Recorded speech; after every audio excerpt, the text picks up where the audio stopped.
15. O médico não olhou o visitante com muito boa vontade. Miller, que detestava colarinhos e gravatas e evitava usá-los sempre que podia, estava com um suéter branco de nylon e sobre ele um pullover branco de gola rolê. Levava ainda um paletó esporte preto. A expressão do médico dizia claramente que colarinho e gravata seriam mais apropriados para visitar um hospital. Sobrinho, exclamou com surpresa. É estranho, mas não fazia ideia de que Fraulein Wendell tivesse um sobrinho. Creio que sou o único parente vivo dela, disse Miller. É claro que eu deveria ter vindo mais cedo se tivesse sabido do estado de minha tia, mas só hoje Ervinzer me telefonou, pedindo que viesse vê-la. Ervinzer costuma chegar aqui a esta hora, disse o médico. Mas não virá hoje, pois fez uma viagem de urgência. Pelo menos, foi o que me disse pelo telefone. Disse que estaria ausente durante alguns dias e me pediu que a visitasse em lugar dele. Ausente? Muito estranho isso, disse o médico. Ficou por um momento indeciso e acrescentou, com licença, sim? Miller viu-o sair do vestíbulo, onde estavam conversando, e entrar numa saleta ao lado. Pela porta aberta, Miller ouviu retalhos de conversação enquanto o médico da clínica telefonava para a casa de Windsor. Viajou mesmo, esta manhã, vários dias? Oh, não, muito obrigado, Fraulein. Queria apenas ter confirmação de que ele não virá esta tarde. O médico desligou e voltou ao vestíbulo. É estranho, murmurou ele. Ervinzer tem vindo aqui regularmente desde que Fraulein Wendell foi internada. É evidentemente um homem muito dedicado, mas é melhor que ande depressa se ainda quer vê-la. O estado dela é muito grave, sabe? Miller fez uma cara triste e murmurou. Foi o que ele me disse pelo telefone. Pobre tia. Sendo parente dela, pode evidentemente fazer-lhe uma breve visita. Ela quase não sabe mais o que diz e é por isso que a sua visita deve ser bem rápida. Tenha a bondade de acompanhar-me. O médico levou Miller através de vários corredores do que tinha sido outrora uma vasta casa particular e parou à porta de um quarto. É aqui que ela está, disse ele, fazendo Miller entrar e fechando logo depois a porta. Miller ouviu os passos dele que se afastavam pelo corredor. O quarto estava em penumbra, e até que seus olhos se habituassem à luz fraca de inverno que se coava através das cortinas cerradas, Miller não pôde distinguir o vulto encolhido da mulher na cama. Estava com a cabeça e o tronco erguidos em vários travesseiros, mas tão pálida que o rosto quase se confundia com os lençóis. Os olhos estavam fechados. Miller tinha pouca esperança de obter dela alguma indicação sobre o esconderijo provável do falsificador desaparecido. Fraulein Wendell, sussurrou ele, e as pálpebras bateram e se abriram. Ela olhou sem um traço de expressão nos olhos e Miller duvidou de que o estivesse mesmo vendo. Ela tornou a fechar os olhos e começou a murmurar coisas incoerentes. Miller se aproximou para perceber melhor as frases que lhe escapavam dos lábios descorados num murmúrio monótono. Significavam muito pouco. Havia alguma referência a Rosenheim, que ele sabia que era uma pequena aldeia da Baviera, talvez o lugar onde ela tinha nascido. Havia mais alguma coisa sobre todas de branco, tão bonito, tão bonito. Depois, houve uma mistura confusa de palavras que não significavam nada. Miller aproximou-se mais. Está me ouvindo, Fraulein Wendell? A pobre mulher ainda estava murmurando. Miller pegou as palavras, todas de vestido branco, e um livro de orações, todas tão inocentes. Miller franziu a testa até que compreendeu. No seu delírio, ela se estava lembrando de sua primeira comunhão. Como ele, a mulher era católica. Está me ouvindo, Fraulein Wendell? Tornou a dizer ele sem ter muita esperança de ser compreendido. Ela abriu os olhos de novo e olhou para ele, observando a faixa branca em torno de seu pescoço e o paletó preto. Com espanto, Miller viu-a fechar os olhos de novo enquanto o peito arfava num espasmo. Miller ficou preocupado e achou que era melhor ir chamar o médico. Então, duas lágrimas rolaram dos olhos fechados para as faces macilentas. A mulher estava chorando. Sobre o cobertor, uma das mãos dela procurou lentamente o pulso de Miller, que se apoiava na cama, inclinado sobre ela. Com surpreendente força, ou por simples desespero, ela lhe agarrava o pulso. Miller já ia desprender-lhe a mão e sair, certo de que ela nada lhe podia dizer a respeito de Klaus Windsor, quando ela disse de maneira muito clara: abençoe-me, padre, porque pequei. Durante alguns minutos, Miller ficou sem compreender. Olhou então para o seu peito e percebeu a confusão que a mulher estava fazendo à luz fraca do quarto. Durante 2 minutos, ficou indeciso entre deixá-la e voltar para Hamburgo ou arriscar a salvação de sua alma, tentando em desespero descobrir Eduard Rocham por intermédio do falsificador. Inclinou-se para a frente de novo e disse: Estou pronto a ouvi-la em confissão, minha filha. Ela então começou a falar. Numa voz cansada e monótona, contou toda a sua vida. Nascerá e se criará entre os campos e as florestas da Baviera. Nascida em 1910, lembrava-se da partida do pai para a Primeira Guerra e de sua volta depois do armistício de 1918, amargo e revoltado contra os homens de Berlim que haviam capitulado. Lembrava-se da agitação política dos anos 20 da tentativa de Put na vizinha Munique, quando um grupo de homens chefiados por um arruaceiro chamado Adolf Hitler procurara derrubar o governo. O pai dela aderira ao homem e a seu partido, e ao tempo em que ela completará 23 anos, o arruaceiro e seu partido se haviam tornado o governo da Alemanha. Havia as excursões de verão com a União das Moças Alemãs, o lugar de secretária junto ao Gauleiter da Baviera e as danças com os belos jovens louros nos seus uniformes pretos. Mas ela era feia, alta, ossuda e angulosa, com uma cara de cavalo e um buço espesso sobre o lábio superior, com os cabelos ruivos atados para trás num coque, vestindo roupas desgraciosas e calçando sapatos enormes. Ela havia compreendido desde cedo que o casamento não chegaria para ela, como tinha chegado para outras moças da aldeia. Em 1939, era uma mulher amargurada e cheia de ódio, quando foi designada para servir como guarda num campo chamado Ravensbrück. Falou das pessoas que tinha espancado e maltratado, dos seus dias de poder e crueldade no campo de Brandemburgo, com as lágrimas a correrem-lhe pelo rosto e os dedos seguros no pulso de Miller para que ele não fugisse horrorizado com o que ela havia feito. E depois da guerra? Perguntou ele brandamente. Tinha havido anos de vida errante e incerta, em que ela se vira abandonada pelas SS e caçada pelos aliados, trabalhando em cozinhas como servente, lavando pratos e dormindo nos albergues do Exército da Salvação. Por fim, em 1950, conhecera Winzer, que estava hospedado num hotel em Osnabrück à procura de uma casa para comprar. Ela trabalhava nesse tempo como garçonete. O homenzinho neutro comprará a casa e a convidará para sua governanta. Só isso? Perguntou Miller quando ela se calou. Sim, padre. Minha filha, sabe que não lhe posso dar absolvição se não confessar todos os seus pecados. Já disse tudo, padre. Miller respirou fundo. E os passaportes falsos que ele fez para os homens das SS foragidos? Ela ficou durante algum tempo em silêncio e Miller receou que tivesse caído em inconsciência. Sabe disso, padre? Sei disso sim. Não fiz os passaportes, disse ela. Mas sabia deles, sabia do trabalho que Klaus Winzer fazia. Sim, ele agora se foi, disse Miller. Não, Klaus não iria deixando-me aqui. Voltará. Sabe para onde ele foi? Não, padre. Tem certeza? Pense bem, minha filha. Ele foi forçado a fugir. Para onde poderia ter ido? A cabeça emaciada se balançou lentamente sobre os travesseiros. Não sei, padre, mas sei que, se ele for ameaçado, usará o arquivo. Disse-me que isso é que faria. Miller teve um sobressalto e olhou para a mulher, que tinha os olhos fechados como se dormisse. Que arquivo, minha filha? Falaram durante mais 5 minutos e então bateram de leve na porta. Miller desprendeu o pulso dos dedos da mulher e levantou-se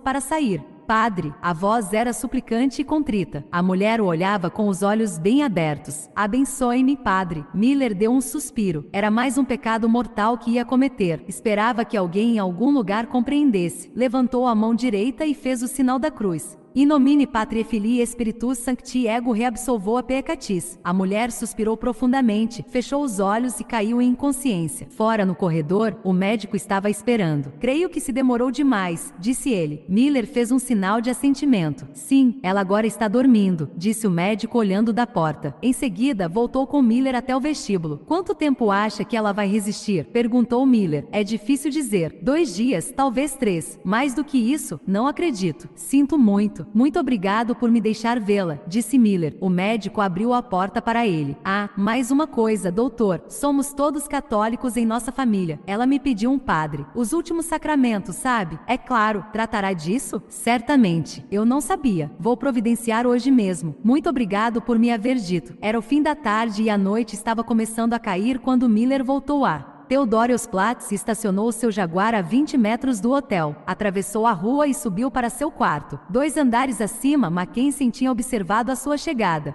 Levando a bomba numa maleta de mão, desceu, pagou a conta até a manhã seguinte, dizendo que ia partir bem cedo, e foi para seu carro. Levou o Mercedes para um lugar de onde pudesse observar ao mesmo tempo a porta do hotel e o Jaguar e acomodou-se para outra espera. Havia ainda muita gente pelas imediações e isso o impedia de trabalhar no Jaguar, além do que Miller podia sair do hotel a qualquer momento. Se ele saísse antes da colocação da bomba, Mackensen atiraria nele na estrada a vários quilômetros de Osnabrück e pegaria a pasta de documentos. Se Miller dormisse no hotel, Mackensen colocaria a bomba de madrugada, quando não houvesse mais ninguém na rua. No seu quarto, Miller estava forçando a memória à procura de um nome. Via perfeitamente o rosto do homem, mas não conseguia lembrar-se do nome. Tinha sido pouco antes do Natal de 1961. Estava na bancada reservada para a imprensa no Tribunal Provincial de Hamburgo, à espera de um julgamento em que estava interessado. Tinha pegado o fim do julgamento anterior. Havia um homenzinho no banco dos réus e o advogado de defesa estava pedindo clemência ao juiz, lembrando que estavam na época do Natal e seu cliente tinha mulher e 5 filhos.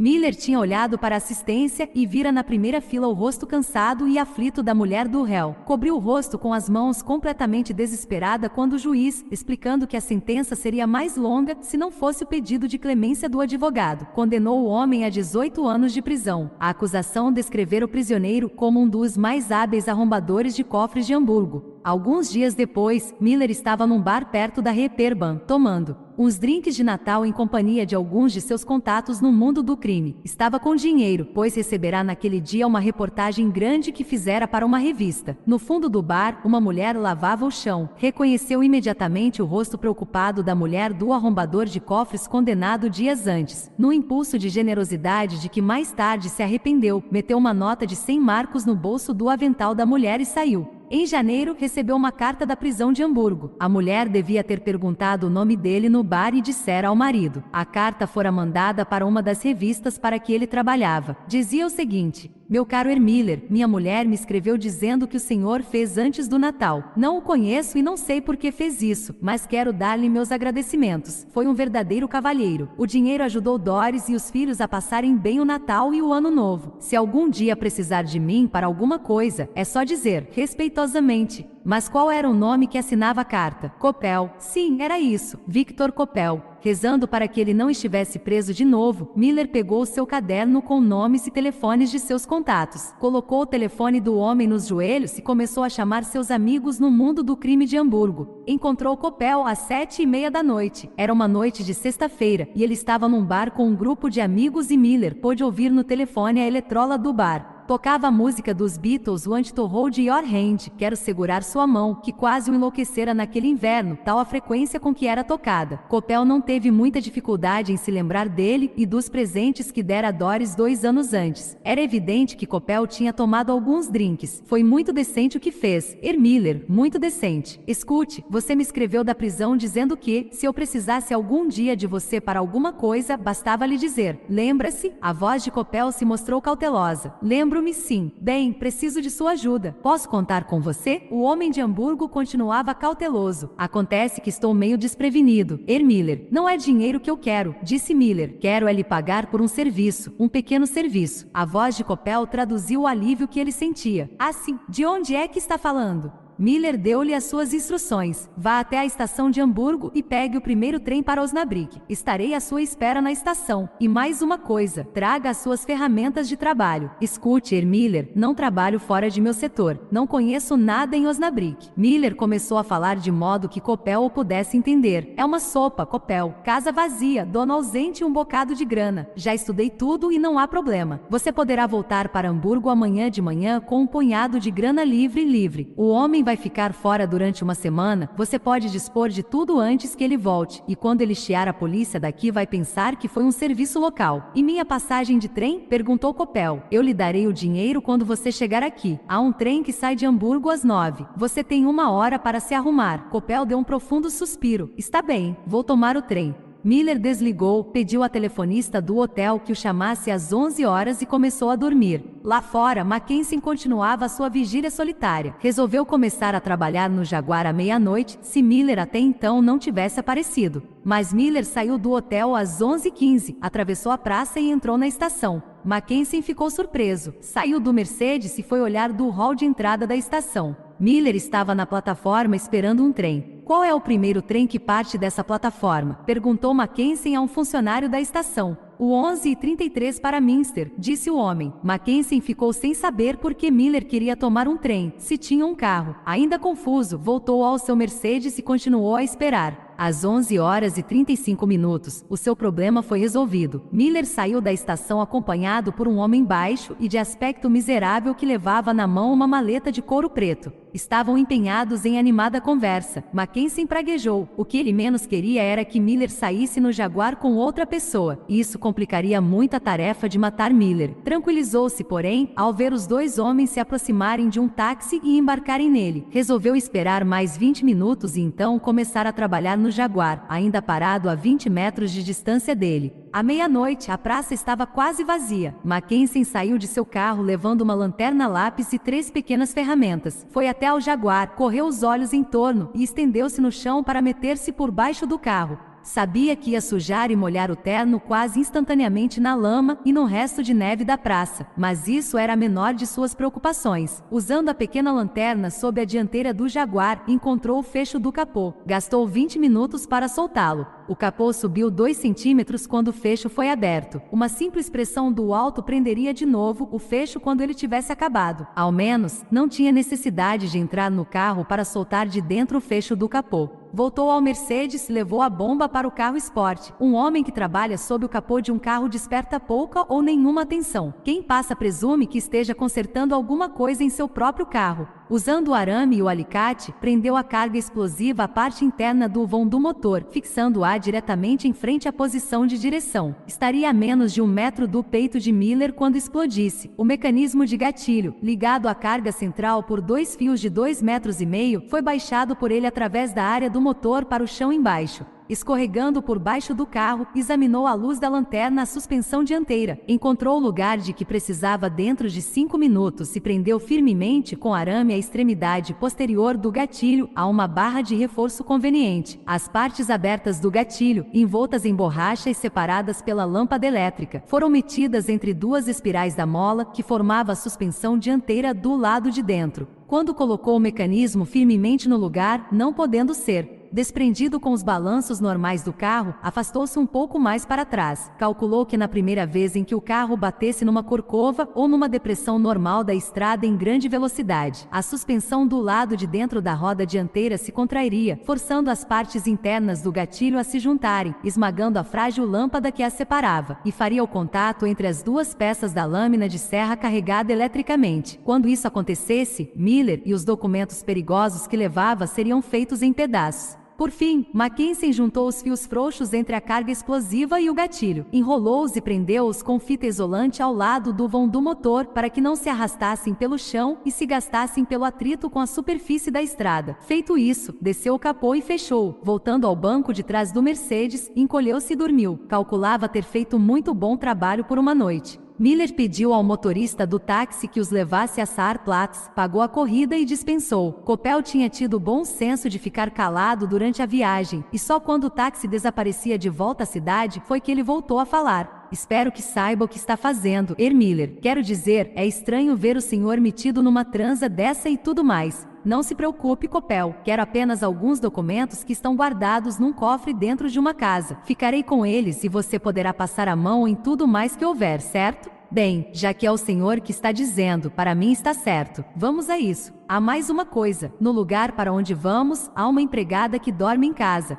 Não disse que a casa estava vazia? Se ela aparecer, vou dar no pé. Violência. Não é comigo. Esperaremos até as 2 da manhã. Ela deverá estar ferrada no sono. Caminharam até a casa de Windsor, olharam para um lado e para outro da rua e transpuseram rapidamente o portão. Para evitar o cascalho, caminharam pela grama que crescia dos 2 lados da entrada de automóveis. Atravessaram o gramado e se esconderam por trás das moitas de rododendros diante das janelas do que parecia o escritório. Movendo-se como um animal furtivo, Coppel deu volta à casa, deixando Miller de guarda a mala de ferramentas. Quando voltou, disse num sussurro: a criada ainda está com a luz acesa. O quarto dela é no sótão. Sem coragem de fumar, ficaram sentados durante 1 hora, tremendo de frio sob as folhas gordas e sempre verdes dos arbustos. Um pouco antes das 2 da madrugada, Coppel foi fazer outra inspeção e voltou dizendo que a luz do quarto da empregada estava apagada. Esperaram mais 90 minutos. Por fim, Copel apertou o pulso de Miller, pegou a mala e atravessou sob o luar o trecho do gramado até as janelas do escritório. Na rua, um cachorro latiu e, mais ao longe, um motorista fez uma curva com os pneus rangendo. Felizmente para eles, a área embaixo das janelas do escritório estava às escuras, pois a lua não batia naquele lado da casa. Copel acendeu uma pequena lanterna e examinou o caixilho da janela e a barra que separava a parte de cima e a de baixo. Havia um bom fecho de segurança do lado de dentro, mas não um sistema de alarme. Copel abriu a mala e tirou de lá um rolo de esparadrapo, uma borracha de sucção com um cabo, um corta-vidros com ponta de diamante e um martelo de borracha. Cortou com notável perícia um círculo perfeito na superfície do vidro logo abaixo do fecho de segurança. Para maior reforço, prendeu 2 pedaços de esparadrapo por cima do disco com as pontas presas à parte não cortada do vidro. Colocou a borracha de sucção entre os pedaços de esparadrapo, de tal modo que uma pequena área do disco era visível em torno dela. Usando o martelo de borracha e segurando com a mão esquerda o cabo da borracha de sucção, deu na área exposta do círculo cortado na vidraça uma pancada seca. A segunda pancada, houve um estalo e o disco foi cair para o lado da sala. Pararam ambos e esperaram alguma possível reação, mas ninguém tinha ouvido o barulho. Segurando ainda o cabo da borracha de sucção, a qual o disco de vidro estava preso pelo lado de dentro, Copel arrancou os 2 pedaços de esparadrapo. Olhando pela vidraça, viu um espesso tapete a 1,5 metros de distância e com o impulso da mão jogou o disco de vidro e a borracha para dentro, de modo que foram cair sem ruído no tapete. Metendo a mão pela abertura, desatarrachou o fecho de segurança e levantou a parte inferior da janela. Galgou o peitoril com a agilidade de um gato e Miller o acompanhou com mais cautela. A sala estava completamente escura em contraste com o luar sobre o gramado, mas Copel parecia ser capaz de ver perfeitamente bem. Não se mova, disse ele a Miller, que ficou parado, enquanto o ladrão fechava em silêncio a janela e corria as cortinas sobre ela. Atravessou a sala evitando os móveis por instinto, fechou a porta que dava para o corredor e só então acendeu a lanterna. Fez a luz passear pela sala, iluminando uma escrivaninha, um telefone, uma grande poltrona e uma estante cheia de livros, até parar numa bela lareira, amplamente cercada de uma parede de tijolos vermelhos. Apareceu então ao lado de Miller. Deve ser aqui o escritório, chefe. Não pode haver numa casa 2 salas como esta, com 2 lareiras de tijolos. Onde está a alavanca que abre a porta de tijolos? Não sei, murmurou Miller, imitando a maneira de falar do ladrão, que tinha aprendido da maneira mais difícil que um murmúrio é muito menos perceptível do que um sussurro. Vai ter de procurá-la. Não, isso poderia levar séculos, disse Copel. Fez Miller sentar-se na poltrona, recomendando-lhe que conservasse nas mãos as suas luvas de dirigir. Depois de pegar a mala, Copel foi até a lareira, passou uma faixa em torno da cabeça e prendeu a lanterna num gancho da mesma, de modo que a luz ficasse voltada para frente. Examinou a parede de tijolo centímetro a centímetro, procurando com os dedos sensíveis boças ou depressões, reentrâncias ou pontos ocos. Abandonando a procura quando já havia examinado tudo, recomeçou com uma faca de paleta procurando fendas. Encontrou às 13h30 da manhã. A lâmina da faca escorregou numa fenda entre 2 tijolos e houve um pequeno estalo. Uma seção da parede, de 60 por 60 centímetros, se deslocou 1 centímetro para fora. O trabalho tinha sido feito com tanta perícia que não era possível a olho nu distinguir a área quadrada do resto da parede. Copel abriu a porta, que girava do lado esquerdo em dobradiças de aço silenciosas. A área de tijolos de 60 por 60 centímetros era embutida numa bandeja de aço que formava uma porta. No fundo, a luz da lanterna de Copel mostrava um pequeno cofre de parede. O homem conservou a luz acesa, mas passou um estetoscópio pelo pescoço e colocou-o nos ouvidos. Depois de passar 5 minutos olhando a fechadura de segredo de 4 discos, colocou o estetoscópio no ponto em que achou que deviam estar as alavancas basculantes, começou a rodar o segredo através de suas combinações. Da sua poltrona a 3 metros de distância, Miller via-o trabalhar e ficava cada vez mais nervoso. Em compensação, Copel estava absolutamente calmo, embebido no seu trabalho. Além disso, sabia que era bem pouco provável que alguém fosse investigar o que estava acontecendo no escritório, enquanto os dois ficassem completamente imóveis. Os momentos de perigo eram a entrada, os movimentos no interior e a saída. Copel levou 40 minutos até que a última alavanca cedesse. Abriu lentamente a porta do cofre e se voltou para Miller, iluminando com a lanterna que levava à cabeça 2 castiçais de prata e uma velha caixa de rapé. Sem dizer uma palavra, Miller levantou-se e foi para junto de Coppel diante do cofre. Estendeu a mão, tirou a lanterna da cabeça do outro e examinou com ela o que havia lá dentro. Encontrou vários maços de notas que pegou e passou às mãos do ladrão, o qual mostrou a sua satisfação num assobio sincero e baixo. A prateleira superior do cofre continha apenas uma coisa. Era uma pasta de cartolina amarela. Miller tirou-a, abriu-a e examinou rapidamente as folhas que havia nela. Eram cerca de 40, cada qual mostrava uma fotografia e várias linhas datilografadas. Ao chegar à 18ª, parou e exclamou: "Meu Deus!" "Silêncio!" murmurou Coppel nervosamente. Miller fechou a pasta, devolveu a lanterna a Coppel e disse: "Pode fechar o cofre."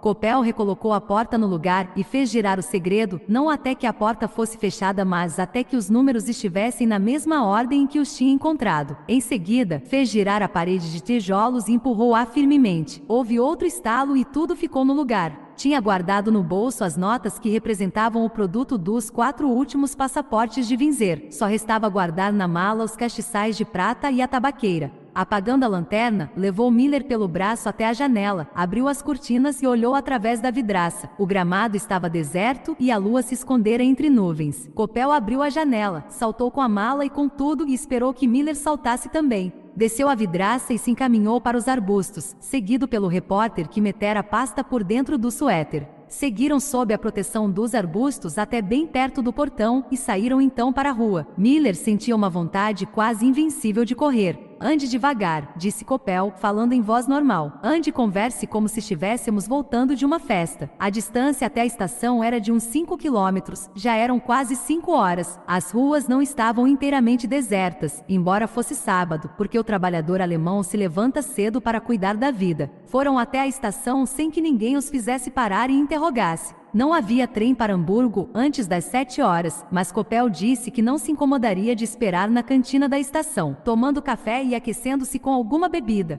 "Um golpezinho bem bom, Herr Miller", disse ele. "Espero que tenha conseguido o que queria." "Sem dúvida alguma." "Bem, então bico calado." "Até a vista, Herr Miller." O ladrão encaminhou-se para a cantina da estação. Miller voltou-se, atravessou a praça na direção do hotel e não percebeu que era observado do interior de um Mercedes parado. Era ainda muito cedo para fazer as indagações que queria, de modo que Miller se permitiu 3 horas de sono e pediu que o acordassem às 9h30. O telefone tocou na hora exata e ele pediu que lhe mandassem café com pão, o que chegou quando ele saía de um banho quente de chuveiro. Depois do café, examinou as folhas da pasta. Reconheceu alguns rostos, mas não os nomes. Tinha de convencer-se de que os nomes eram importantes. Voltou então à 18ª folha. O homem estava mais velho, com o cabelo mais comprido e um bigode esportivo. Mas as orelhas eram as mesmas, uma parte da fisionomia talvez mais individual que qualquer outra e que quase sempre passa despercebida. Ainda eram iguais as narinas estreitas, a inclinação da cabeça e os olhos claros. O novo nome era comum, mas o que lhe chamou a atenção foi o endereço. A julgar pelo distrito postal, devia ficar no centro da cidade e num edifício de apartamentos. Às 10 horas em ponto, ligou para a telefonista de informações da cidade, cujo nome constava da folha. Pediu o número da portaria do edifício de apartamentos naquele endereço. Estava jogando no escuro e deu certo. Era realmente um edifício de apartamentos e de alto luxo. Telefonou para o gerente do edifício, na realidade um simples porteiro, glorificado pelo amor que os alemães têm aos títulos, e explicou que tinha repetidamente ligado para um dos apartamentos sem que ninguém atendesse, o que era estranho, pois lhe haviam solicitado que telefonasse para o homem àquela hora. Poderia o gerente ajudá-lo? Estaria por acaso desarranjado o telefone do apartamento? O homem foi muito solícito. O ex-diretor devia estar na fábrica, ou então ainda não voltará de sua casa de campo no interior. Qual era a fábrica? A fábrica dele, naturalmente, a fábrica de rádios. Miller disse que não sabia onde estava com a cabeça por haver se esquecido disso, agradeceu e desligou. Encontrou sem dificuldade na lista o número da fábrica. A moça que o atendeu passou o telefonema para a secretária do chefe. Esta disse que o diretor estava passando o fim de semana em sua casa de campo e só estaria de volta na segunda-feira pela manhã. O telefone da casa de campo não podia ser fornecido na fábrica. Miller agradeceu e desligou. O homem que afinal lhe deu o telefone e o endereço do dono da fábrica de rádios foi um velho contato, correspondente industrial e econômico de um grande jornal de Hamburgo. Miller olhou para a cara de Rocha, para o seu novo nome e para o endereço particular que anotara em seu caderno. Lembrava-se agora de já ter ouvido falar no homem, que era um industrial do Ruhr. Tinha visto nas lojas os rádios que ele fabricava. Apanhou o mapa da Alemanha e descobriu a casa de campo, ou pelo menos, a área de aldeias em que a mesma era situada. Já passava do meio-dia quando arrumou as malas, desceu para a portaria e pagou a conta. Estava com fome e entrou no salão de refeições do hotel, levando apenas a sua pasta, regalando-se com um bife bem grande. Depois da comida, decidiu fazer a última etapa da viagem naquela tarde, e só ir enfrentar o homem a quem procurava na manhã seguinte. Ainda tinha o telefone particular do homem da comissão Z em Ludwigsburg. Poderia telefonar logo para ele, mas estava empenhado em enfrentar Rocham primeiro. Receava que, se tentasse naquela noite, o homem poderia não estar em casa quando ele telefonasse para pedir-lhe um choque da polícia dentro de 30 minutos. A manhã do domingo seria excelente. Eram quase 2 horas quando ele finalmente saiu do hotel, guardou a bagagem na mala do Jaguar, jogou a pasta no banco de trás e sentou-se ao volante. Não notou o Mercedes que o seguiu até a sua saída de Osnabrück. O carro que vinha atrás dele entrou na Autobahn, parou durante alguns segundos enquanto o Jaguar era acelerado na pista que ia para o sul. Deixou a estrada 20 metros adiante e voltou para a cidade. De uma cabina telefônica na estrada, Mackensen telefonou para o lobisomem em Nuremberg. Está pronto, disse ele. Deixei o homem na pista do sul correndo como um morcego que saísse do inferno. Leva o seu dispositivo no carro? Mackensen riu. Sem dúvida alguma, na suspensão dianteira. Dentro de 80 quilômetros, estará em pedaços e ninguém poderá sequer identificá-lo. Excelente, exclamou o homem de Nuremberg. Você deve estar cansado, meu caro camarada. Vá para a cidade e procure dormir. Não era preciso mandar 2 vezes. Mackensen não tinha tido uma noite de sono completa desde quarta-feira. Miller fez os 80 quilômetros e mais 150. Mackensen tinha deixado de ver uma coisa. O seu dispositivo de gatilho teria certamente detonado se tivesse sido colocado no sistema de suspensão acolchoado de um carro continental. Mas o Jaguar era um carro esporte inglês, com um sistema de suspensão muito mais duro. Quando o carro seguia velozmente pela Autobahn na direção de Frankfurt, os solavancos tinham feito as pesadas molas acima das rodas dianteiras contraírem-se um pouco, esmigalhando a pequena lâmpada do gatilho da bomba. Mas as peças de aço com a sua carga elétrica tinham deixado de tocar-se. Nos solavancos mais fortes, chegavam a milímetros uma da outra antes de se afastarem. Sem saber como estava perto da morte, Miller passou por Münster, Dortmund e Wetzlar e Bad Homburg em direção a Frankfurt em pouco menos de 3 horas. Virando então pela estrada de contorno para Königstein e as florestas selvagens e cobertas de neve das montanhas do Taunus. 16. Já estava escuro quando o Jaguar entrou na pequena cidade que era uma estância de águas nos contrafortes orientais da serra. Miller certificou-se, depois de consultar o mapa, que estava a menos de 30 quilômetros da propriedade particular que procurava. Resolveu não prosseguir naquela noite, procurar um hotel e esperar até a manhã seguinte. Ao norte, ficavam as montanhas, atravessadas pela estrada para Limburg, silenciosas e brancas, sob o espesso tapete de neve que cobria os rochedos e amortalhava os quilômetros e mais quilômetros de florestas de pinheiros. As luzes brilhavam ao longo da rua principal da pequena cidade, e a claridade delas desenhava mais acima a silhueta espectral do velho castelo em ruínas, onde outrora tinham vivido os senhores de Falkenstein. O céu estava claro, mas um vento gelado prometia neve durante a noite. Na esquina de Hauptstrasse com Frankfurtstrasse, Miller encontrou um hotel, o Parque, e pediu um quarto. Em fevereiro, uma estação de águas não pode ter o mesmo encanto que tem nos meses de verão, e havia quartos de sobra. O porteiro deu-lhe instruções para guardar o carro no terreno dos fundos do hotel, orlado de árvores e arbustos. Tomou um banho e saiu para jantar, escolhendo a hospedaria da Grunewald, na Hauptstrasse, uma de uma dúzia de velhos restaurantes com teto de vigas que a cidade tinha para oferecer. Foi depois da comida que o nervosismo se manifestou. Notou que as mãos tremiam quando ele levantava o copo de vinho. Sabia que isso era resultado de exaustão, da falta de sono nos últimos 4 dias, em que só havia cochilado poucas horas de cada vez. Mas era também uma reação retardada da tensão do roubo que cometera com a ajuda de Coppel, e também do assombro que sentia em ver premiado seu instinto de voltar a casa, de vinzer depois da primeira visita para perguntar à empregada quem havia cuidado do falsificador solteiro durante todos os anos anteriores. Contudo, a causa principal era sem dúvida o desfecho iminente da procura, o encontro com o homem a quem odiava e que tinha procurado por tantos desconhecidos caminhos de pesquisa, conjugando-se com o receio de que ainda pudesse haver algum contratempo. Pensou no homem anônimo que o procurara no hotel de Bad Godesbeira e que o aconselhara a afastar-se dos cameraden. Lembrou-se do caçador de nazistas judeu de Viena que lhe dissera: tenha cuidado, esses homens podem ser perigosos. Não podia compreender porque ainda não haviam atacado. Sabiam que seu nome era Miller, como provava a visita que receberá no hotel Dresden, e o seu disfarce como coube estava desfeito depois do que ele fizera com Bayer em Stuttgart. Entretanto, não vira ainda ninguém. Tinha certeza de que não podiam saber que ele tivesse chegado tão longe. Talvez lhe tivessem perdido a pista ou estivessem convencidos, em vista do desaparecimento do falsificador, de que ele havia chegado a um impasse. Entretanto, ele tinha o arquivo, a evidência secreta e explosiva de Winzer e, portanto, a reportagem mais sensacional da década na Alemanha Ocidental. Sorriu satisfeito e a garçonete que passava pensou que fosse para ela. Balançou os quadris ao passar e ele pensou em Sigi. Não telefonava para ela desde que estivera em Viena e a carta que ele escrevera em princípios de janeiro era a última que ela receberá, 6 semanas antes. Sentia naquele momento que precisava mais que nunca dela. Era estranho, pensava ele, mas os homens precisam das mulheres quando estão assustados. Tinha de reconhecer que estava assustado, tanto em vista do que já havia feito quanto pela presença do assassino que sem saber o esperava nas montanhas. Sacudiu a cabeça para dissipar esse estado de espírito e pediu outra meia garrafa de vinho. Não era tempo para melancolia. Conseguirá o maior furo jornalístico de que tinha notícia e ainda ia ajustar contas. Passou em revista os seus planos enquanto bebia a segunda porção de vinho. Um simples confronto com o homem, um telefonema para o homem de Ludwigsburg e a chegada 30 minutos depois de um carro da polícia que levaria o homem para a cadeia, para o julgamento e para uma sentença de prisão perpétua. Se ele fosse um homem mais cruel, trataria de matar o capitão das SS.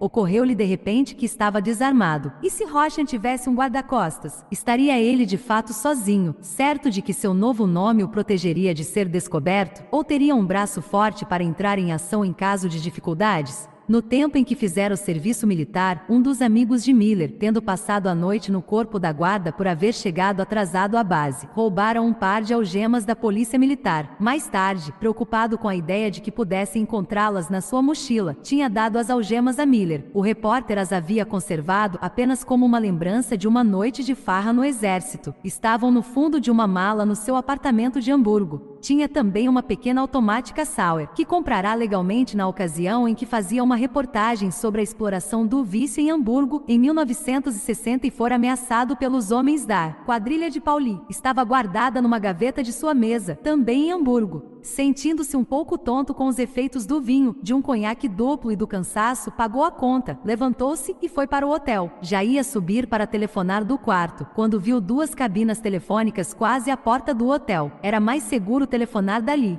Eram quase 10 horas e ele encontrou Sigi no clube onde ela trabalhava. O barulho da orquestra perto do telefone era tanto que ele teve de gritar para que ela ouvisse o que ele dizia. Miller interrompeu a torrente de perguntas de Sigi, que queria saber por onde ele tinha andado, porque não tinha mandado notícias e onde estava naquele momento, e disse o que queria. Ela disse que não podia afastar-se de Hamburgo, mas havia na voz dele um tom que a fez parar. "Você está bem mesmo?" gritou ela pelo telefone. "Estou sim, mas preciso de sua ajuda. Por favor, querida, não me fale agora. Não me fale esta noite." Houve uma pausa e então ela disse simplesmente: "Irei sim. Direi aqui no clube que é um caso urgente de família. Tem dinheiro que chegue para alugar um carro? Acho que sim. Se não chegar, pedirei emprestado a uma das colegas." Miller deu-lhe o endereço de uma garagem de aluguel de carros que ficava aberta a noite toda e de que já se utilizara várias vezes, recomendando-lhe que mencionasse o nome dele, pois o proprietário o conhecia. "É muito longe até Ai?" perguntou ela. "De Hamburgo até aqui, 500 quilômetros. Você pode fazer isso em 5 horas, vamos dizer, 6 horas a contar de agora. Deverá chegar aqui às 5 da manhã, e não se esqueça de trazer as coisas que lhe pedi." "Está bem, pode me esperar a essa hora." Houve uma pausa e então ela murmurou: "Peter, meu querido, que é? Está com medo de alguma coisa?" O telefone começou a dar sinais de que o tempo da ligação estava esgotado e ele não tinha mais moedas de um marco. "Estou", disse ele e pendurou o fone no gancho no momento em que a ligação foi cortada. No hotel, perguntou ao porteiro da noite se podia lhe conseguir um envelope grande. Depois de muito procurar nas gavetas, o homem lhe apresentou um envelope encorpado em condições de acomodar folhas tamanho ofício. Miller comprou também selos em quantidade suficiente para mandar o envelope registrado pelo correio com um conteúdo bem pesado, esgotando assim o estoque de selos da portaria, que só era usado quando um dos hóspedes queria remeter um cartão postal. Chegando ao seu quarto, pegou a pasta que tinha levado na mão durante toda a noite e tirou o diário de Salomão Tauber, o maço de papéis que apanhara no cofre de Vinzer e 2 fotografias. Tornou a ler as 2 páginas do diário que o tinham feito empreender aquela caçada de um homem de cuja existência nunca soubera, e estudou as 2 fotografias lado a lado. Pegou por fim uma folha de papel e escreveu em termos concisos e claros uma explicação do significado dos documentos do envelope. Colocou essa nota, juntamente com o arquivo do cofre de Vinzer e uma das fotografias, dentro do envelope, o qual sobrescritou e selou. Guardou a outra fotografia no bolso do paletó. O envelope selado e o diário foram guardados na pasta, que ele meteu embaixo da cama. Levava na maleta uma pequena garrafa de conhaque. Serviu uma dose no copo que estava na pia do banheiro. Notou que as mãos estavam trêmulas, mas a bebida o descontraiu um pouco. Deitou-se com a cabeça a rodar levemente e adormeceu. Na sala subterrânea em Munique, Joseph andava de um lado para outro, aborrecido e impaciente. Sentados à mesa, Leon e Motte olhavam para as mãos. Já fazia 48 horas que o telegrama de Tel Aviv havia chegado. As tentativas que tinham feito para descobrir o paradeiro de Miller não poderiam ter sido mais inúteis. A pedido deles pelo telefone, Alfred Oster fora fazer uma verificação no estacionamento de carros em Bayreuth e telefonara depois para dizer que o carro fora levado. Se virem o carro, vão saber na certa que não pode ser de um empregado de padaria em Bremen, disse Joseph quando recebeu a notícia, ainda que não saibam que o dono do carro é Peter Miller. Mais tarde, um amigo em Stuttgart tinha informado a Leon que a polícia local estava procurando um homem implicado no assassinato num quarto de hotel de um cidadão chamado Bayer. A descrição do homem procurado correspondia ao disfarce de Miller como Kolb, mas, felizmente, o nome constante do registro de hóspedes do hotel não era nem Miller, nem Kolb e não havia menção de um carro esporte preto. Pelo menos, ele teve o bom senso de se registrar com um nome falso, disse Leon. Isso estaria de acordo com o papel de Kolb que ele estava representando. Observou Motte. A suposição era de que Kolb estivesse fugindo da polícia de Bremen em consequência de crimes de guerra. Mas esse conhecimento não dava muito conforto. Se a polícia de Stuttgart não podia encontrar Miller, o grupo de Leon também não podia, e só havia o receio de que, ao contrário, a Odessa estivesse bem no encalço dele. Ele deve ter sabido depois de matar Bayer que o disfarce dele como Kolb estava estourando e reassumiu assim o nome de Miller, disse Leon. Neste caso, teve de abandonar a procura de Rochan, a não ser que tenha conseguido de Bayer alguma informação que lhe deu a pista de Rochan. Por que então não se comunica conosco? Perguntou Joseph. Será que aquele idiota pensa que pode enfrentar Rochan sozinho? Motte tossiu calmamente. É que ele não sabe a verdadeira importância que Rochan tem para Odessa. Bem, se ele se aproximar, vai saber, disse Leon. E será então um homem morto, e nós voltaremos à estaca zero, exclamou Joseph. Por que aquele idiota não telefona? Mas as linhas telefônicas estiveram em ação em outros pontos naquela noite, porque Klaus Vinzer telefonara para o lobisomem de um pequeno chalé de montanha na região de Regensburg. As notícias que recebeu foram tranquilizadoras. Sim, creio que não há perigo na sua volta, dissera o chefe da Odessa em resposta às perguntas do falsificador. A estas horas, já devemos ter cuidado do homem que queria falar-lhe.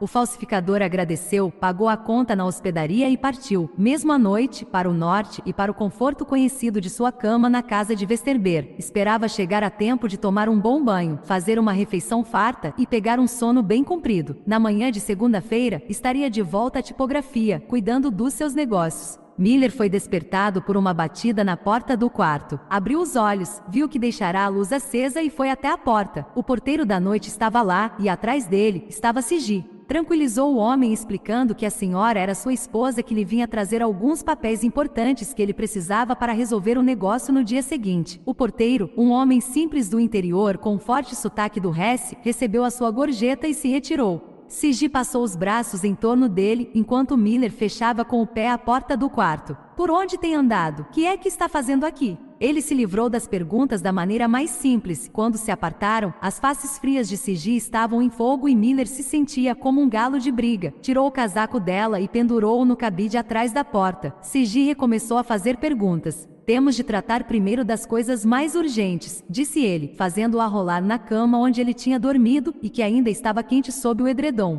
Você não mudou em nada, disse ela rindo. Ela ainda estava com o vestido que usará no cabaré, muito decotado na frente e com um soltinho sumário. Ele abriu nas costas o fecho do vestido e tirou o soltinho. E você, mudou? Perguntou ele, calmamente. Ela respirou fundo e sorriu enquanto ele se inclinava sobre ela. Não, não mudei nada. Você sabe de que é que eu gosto. E você sabe de que é que eu gosto? Murmurou Miller quase indistintamente. Ela riu. Eu primeiro. Tenho sentido mais sua falta do que você tem sentido a minha. Não houve resposta e o silêncio só foi quebrado pelos suspiros e gemidos de Sigi. Só uma hora depois fizeram uma pausa, arquejantes e felizes, e Miller pegou o copo de conhaque com água. Sigi tomou um gole, pois não bebia muito apesar do seu trabalho no clube, e Miller bebeu o resto. Bem, disse Sigi, agora que as coisas urgentes foram resolvidas. Por enquanto, disse Miller e ela riu. Está bem, mas, por enquanto, quer me explicar aquela carta misteriosa, as 6 semanas de ausência, esse corte de cabelo horroroso, e este pequeno quarto no obscuro hotel do Hesse? Miller ficou sério, levantou-se ainda nu, atravessou o quarto e voltou com a sua pasta. Sentou-se na cama. Você vai ficar sabendo agora mesmo o que andei fazendo. Saberia de qualquer maneira dentro em pouco. Falou durante quase uma hora, a começar pela descoberta do diário que ele lhe mostrou e terminando com o roubo do cofre na casa do falsificador. Enquanto ele falava, ela ficava progressivamente horrorizada. Você está louco, disse ela quando Miller acabou. É uma loucura tudo isso. Poderia estar a estas horas morto, preso, ou seja, lá o que fosse. Tinha de fazer o que fiz, murmurou ele, sem ter uma explicação convincente para coisas que lhe pareciam realmente insensatas. Tudo isso por um velho nazista carcomido? Você é louco, positivamente louco. Tudo isso passou, Peter. Para que está perdendo seu tempo com essa gente? Ela o encarava cheia de espanto. É preciso, disse ele, num tom de desafio. Ela suspirou profundamente e sacudiu a cabeça para indicar a sua incompreensão. Bem, disse ela, agora o caso está encerrado. Você sabe quem é ele e onde está. Volte então para Hamburgo, pegue o telefone e ligue para a polícia. Ela se encarregará do resto. Para isso é que é paga. Miller ficou sem saber o que dizer. Por fim murmurou, não é tão simples assim. Vou até lá hoje de manhã. Até lá onde? Miller apontou para a janela e para as montanhas ainda escuras. Até a casa dele. A casa dele? Para quê? Perguntou ela, com os olhos arregalados de horror. Vai ver mesmo esse homem? Vou. Não me pergunte por quê, pois não lhe sei dizer. Mas sei que é uma coisa que eu não posso deixar de fazer. A reação de Sigi assombrou. Ela se sentou na cama num repelão e olhou para ele, que estava fumando, recostado num travesseiro. Era para isso então que você queria a pistola, exclamou ela com um seio,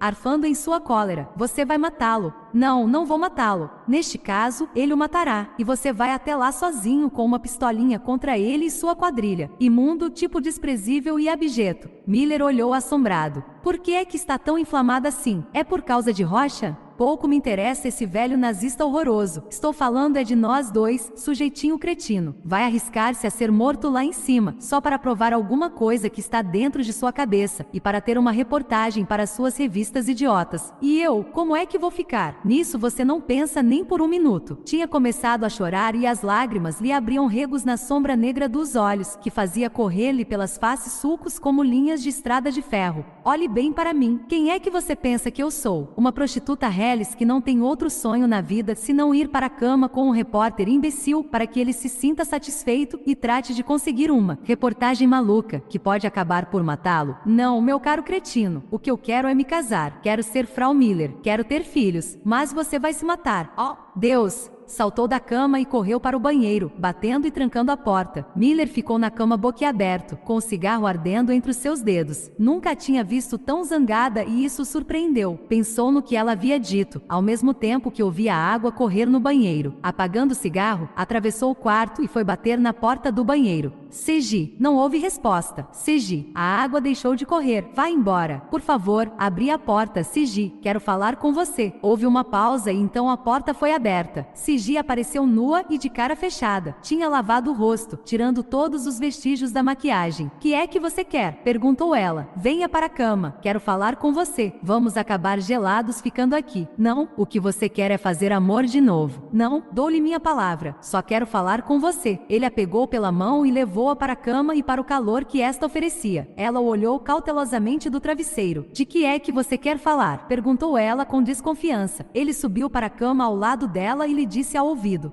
Sigrid Ra, quer se casar comigo? Ela se voltou para ele e perguntou: está falando sério? Claro que estou. Nunca havia pensado nisso de verdade. Mas você também nunca ficou zangada de verdade. Oh, acho que devia ficar zangada mais vezes. Você ainda não me respondeu. Quero, sim, Peter. Será tão bom para nós dois. Ele começou a acariciá-la e ficou com vontade. Olhe lá, você me deu sua palavra. Ora, só uma vezinha. Depois prometo que a deixarei em paz. Ela passou a coxa por cima dele e aproximou do alto os quadris para o corpo dele. Olhando para ele, disse: não se atreva, Peter Miller. Miller estendeu a mão e apagou o abajur enquanto ela começava a fazer-lhe amor. Lá fora, na neve, uma débil claridade irrompia do horizonte. Se Miller tivesse olhado para o relógio, ficaria sabendo que faltavam 10 minutos para 7 da manhã do domingo, 23 de fevereiro, mas já estava dormindo. Meia hora depois, Klaus Winzer transpunha o portão de sua casa, parava diante da porta da garagem fechada e saltava. Estava com o corpo dolorido e cansado, mas feliz de estar em casa.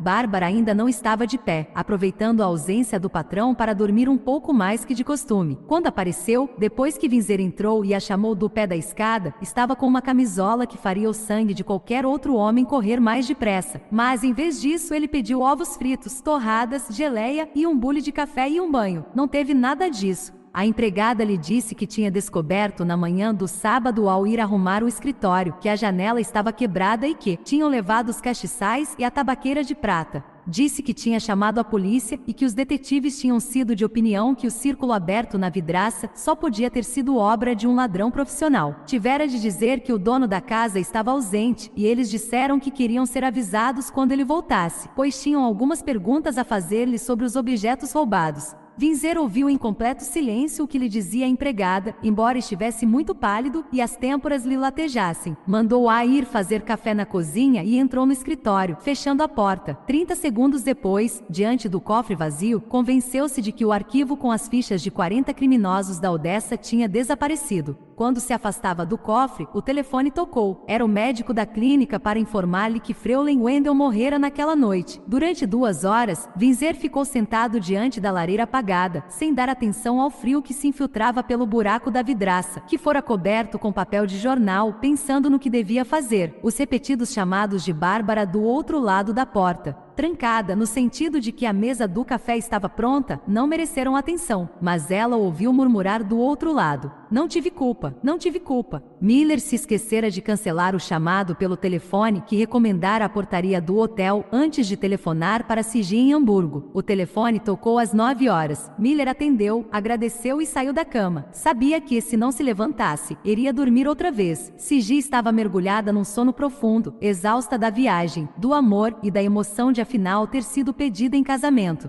Miller tomou um banho de chuveiro, esfregou-se vigorosamente com uma toalha que tinha deixado durante a noite sobre o rádio do quarto e sentiu-se muito bem. A depressão e a ansiedade da noite anterior tinham se dissipado. Sentia-se bem disposto e confiante. Calçou botas que iam até aos tornozelos, pôs calças esporte e um grosso suéter de gola rolê e uma espécie de japona alemã de lã bem grossa. Tinha de cada lado bolsos bem fundos, onde podiam ser levadas a pistola e as algemas e um bolso de dentro para fotografia. Tirou as algemas da mala de Sigi e examinou-as. Não havia chave e fechavam-se automaticamente, o que as tornava inúteis a não ser para manietar um homem até que ele fosse liberado pela polícia ou por uma serra. Abriu e examinou a pistola. Nunca atirara com ela e ainda havia vestígios da graxa da fábrica. O pente estava carregado e assim o deixou. A fim de familiarizar-se com o manejo, acionou várias vezes o gatilho da arma descarregada, verificou as 2 posições exatas da trava de segurança. Repôs o pente no lugar, colocou uma bala na agulha e fechou a trava de segurança. Colocou no bolso da calça o número do telefone do homem de Ludwigsburg. Pegou a pasta, tirou uma folha de papel e escreveu o seguinte bilhete para ser lido por Sigi logo que acordasse: meu bem, vou agora ver o homem que venho caçando.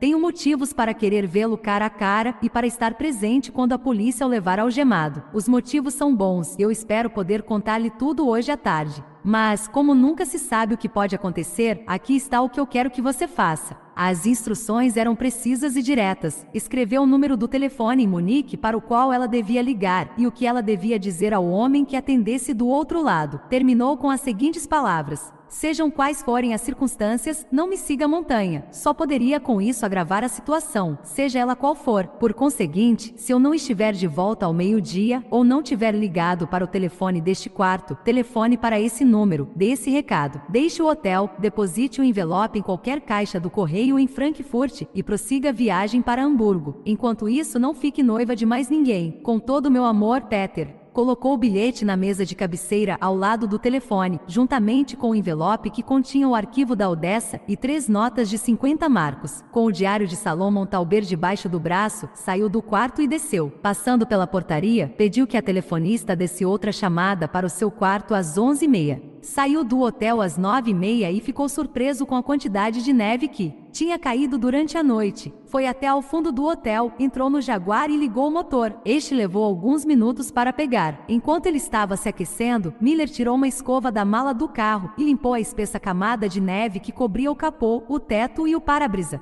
Sentou-se então ao volante, engrenou o carro e saiu para a rua. A neve que cobria tudo era como uma espécie de colchão, e ele a sentia crepitar sob as rodas. Depois de olhar o mapa que comprará na véspera, tomou a estrada para Limburg. 17. A manhã era fria e nevoenta depois de um breve e luminoso amanhecer que ele não tinha visto. Abaixo das nuvens, a neve brilhava sob as árvores e um vento frio descia das montanhas. A estrada subia logo depois de sair da cidade e se perdeu imediatamente no mar de árvores que formavam a floresta de Rumbeg. Depois da saída da cidade, o tapete de neve na estrada estava quase virgem, só havendo um rastro, talvez de alguém que saíra bem cedo para ir à igreja em Königstein. Miller entrou pela estrada lateral para Glashutten, contornou os flancos da montanha de Felsberg e tornou uma estrada que levava, segundo sinais, para a aldeia de Samitten. Nos flancos das montanhas, o vento gemia através dos pinheiros, com o timbre elevando-se quase a um uivo por entre os galhos pesados de neve. Embora Miller nunca tivesse pensado até então nisso, fora daqueles de outros oceanos de pinheiros e faias que as velhas tribos germânicas tinham irrompido para serem detidas por César às margens do Reno. Posteriormente, convertidos ao cristianismo, os velhos germânicos fingiam durante o dia render tributo ao príncipe da paz, sonhando apenas nas horas de escuridão com seus velhos deuses de força, luxúria e poder. Fora esse atavismo, o culto na sombra dos deuses particulares das árvores incessantemente ululantes, que Hitler inflamara num toque de mágica.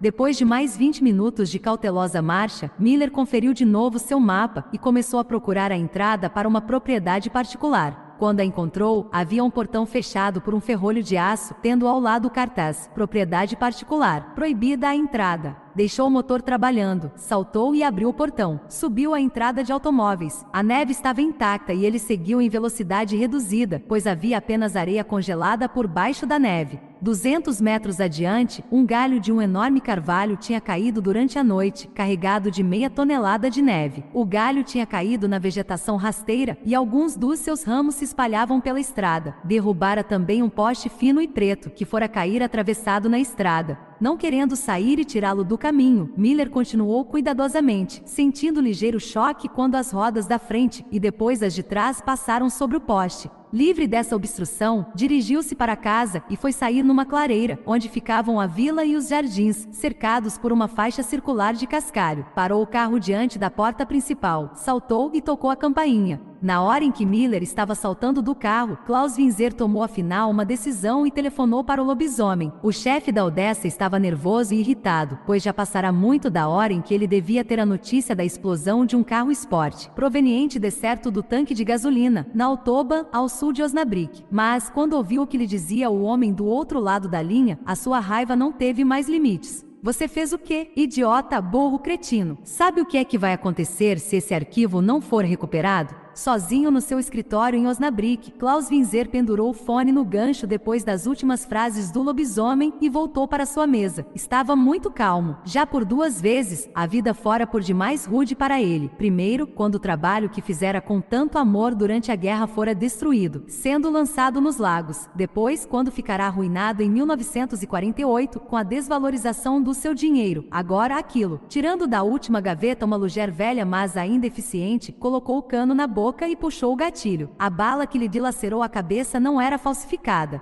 O lobisomem olhou com um sentimento bem próximo do horror para o telefone silencioso. Pensou nos homens para quem tinha sido necessário obter passaportes por intermédio de Klaus Winzer, e no fato de que todos eles eram homens procurados constantes da lista dos que seriam julgados se fossem capturados. A revelação do arquivo determinaria tão grande massa de prisões e julgamentos que era bem possível que a população fosse sacudida da atual apatia em relação à perseguição dos homens das SS e que todas as agências de caça redobrassem de atividade. A perspectiva era apavorante. Mas a sua prioridade fundamental era a proteção de Rochan, um dos que constavam da lista roubada a Winzer. 3 vezes discou para a área de Frankfurt, seguido do prefixo do número particular da casa na montanha. 3 vezes a ligação não se completará. Tentará por fim a telefonista, que lhe dissera que devia haver algum desarranjo na linha. Telefonou então para o Hotel Hohenzollern, em Osnabrück, e pegou Mackensen quando este já estava para sair. Em poucas palavras, falou ao assassino do último desastre e lhe informou onde Rochan vivia. Parece que sua bomba não funcionou, disse o lobisomem. Vá para lá o mais depressa que for possível. Esconda seu carro e fique perto de Rochan. Há também com ele um guarda-costas chamado Oscar. Se Miller for diretamente à polícia com o que conseguiu, pegue-o vivo e faça-o falar. Temos de saber, antes que morra, o que foi que ele fez com os papéis. Mackensen olhou para o seu mapa de estradas e calculou a distância. Estarei lá a 1h da tarde, disse ele. A porta se abriu ao segundo toque de campainha e uma lufada de ar quente veio do interior. O homem que estava diante de Miller viera evidentemente do seu escritório, cuja porta estava aberta. Anos de boa vida tinham aumentado o peso do ex-oficial das SS, que havia sido em outros tempos magro. O rosto estava avermelhado em consequência de bebida ou do ar frio da montanha, e os cabelos estavam grisalhos nas têmporas. Parecia a própria imagem do homem de meia-idade próspero e sadio da camada superior da classe média. Mas, embora os detalhes fossem diferentes, a fisionomia era a mesma que Tauber vira e descrevera. Olhou para Miller sem o menor interesse. Que deseja? Miller levou 10 segundos para poder falar. O que havia ensaiado lhe fugiu da cabeça. Meu nome é Miller, disse ele, e o seu é Eduardo Rochan.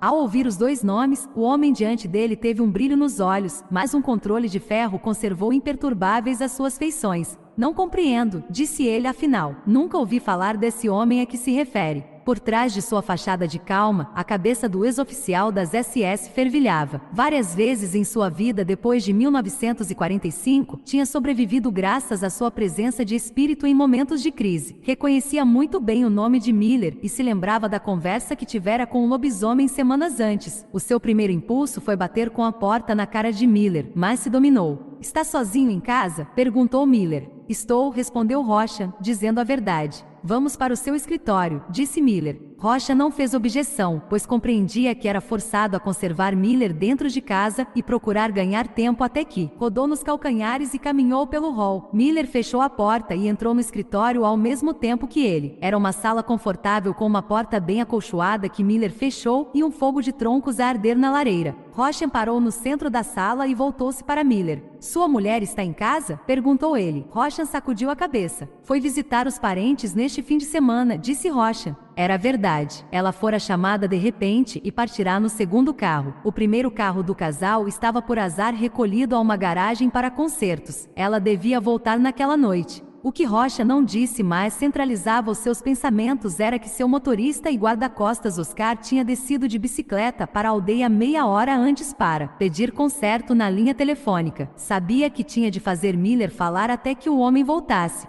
Quando olhou para Miller, viu que o repórter estava com uma automática apontada para ele. Rochan teve medo, mas resolveu dissimular o seu medo com arrogância. Está me ameaçando com uma arma dentro de minha casa? Perguntou ele. Por que não telefona então para a polícia? Perguntou Miller, apontando o telefone em cima da mesa. Rochan não fez a menor menção de aproximar-se do aparelho. Vejo que ainda puxa um pouco da perna, disse Miller. O sapato ortopédico disfarça um pouco, mas não de todo. Faltam-lhe os dedos do pé amputados no campo de Rimini. Foi a caminhada pela neve através dos campos da Áustria que causou isso, não foi? Rochan apertou ligeiramente os olhos, mas nada disse. Como vê, se a polícia chegar, será facilmente identificado e diretor. O rosto ainda é o mesmo e ainda deve ter o ferimento de bala no peito e a cicatriz na axila esquerda quando tentou apagar a tatuagem de seu grupo de sangue que atesta que pertenceu às Waffen-SS. Quer mesmo chamar a polícia? Rochan deixou o ar sair-lhe dos pulmões num longo suspiro. Que é que você quer, Miller? Sente-se, disse o repórter. Não há sua mesa, mas ali na poltrona onde posso vê-lo. Põe as mãos nos braços da poltrona. Não me dê um pretexto texto para tirar, pois é uma coisa que eu gostaria muito de fazer. Roshan sentou-se na poltrona, sem tirar os olhos da pistola. Miller se sentou parcialmente na mesa de frente para ele e disse: agora, conversemos. Sobre quê? Sobre Riga. Sobre 80.000 pessoas, homens, mulheres e crianças, a quem você matou ali. Vendo que ele não pretendia usar a pistola, Roshan começou a recuperar a confiança. Um pouco de cor lhe voltou ao rosto. Fixou o olhar no rosto do jovem à sua frente. É mentira. Nunca houve 80.000 pessoas eliminadas em Riga.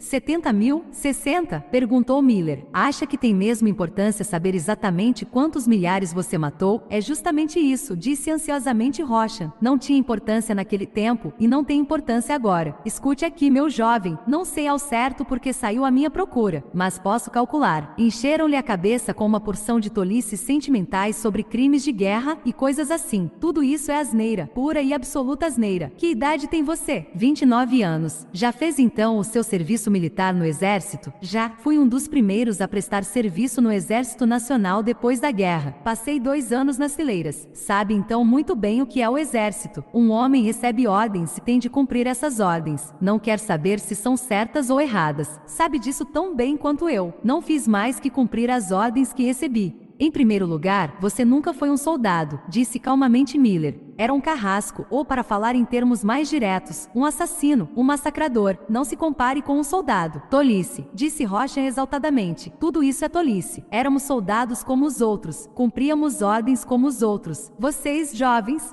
alemães, são assim mesmo. Não querem compreender como era naquele tempo. Quer me dizer então como era? Roshan, que se tinha inclinado para frente a fim de dar mais ênfase aos seus argumentos, recostou-se então na cadeira, quase à vontade, como se o perigo imediato houvesse passado. Como era? Pois era como se dominássemos o mundo. Nós, alemães, dominávamos o mundo. Tínhamos derrotado todos os exércitos lançados contra nós. Durante anos, eles nos tinham oprimido a nós, pobres alemães, e nós mostramos a todos eles que éramos um grande povo. Vocês, moços de hoje, não compreendem o orgulho de ser alemão. É uma coisa que acendia uma luz dentro de nós. Quando os tambores batiam e as bandas tocavam, quando as bandeiras tremulavam e toda a nação estava unida atrás de um homem, nós poderíamos ter marchado até aos confins do mundo. Isso é grandeza, jovem Miller, uma grandeza que sua geração não conhece, nem conhecerá. E nós, das SS, éramos a elite, ainda somos a elite. É claro que nos estão caçando agora, primeiro os aliados, depois as velhas comadres de bom. É claro que querem nos esmagar porque querem esmagar a grandeza da Alemanha, de que éramos e ainda somos os representantes.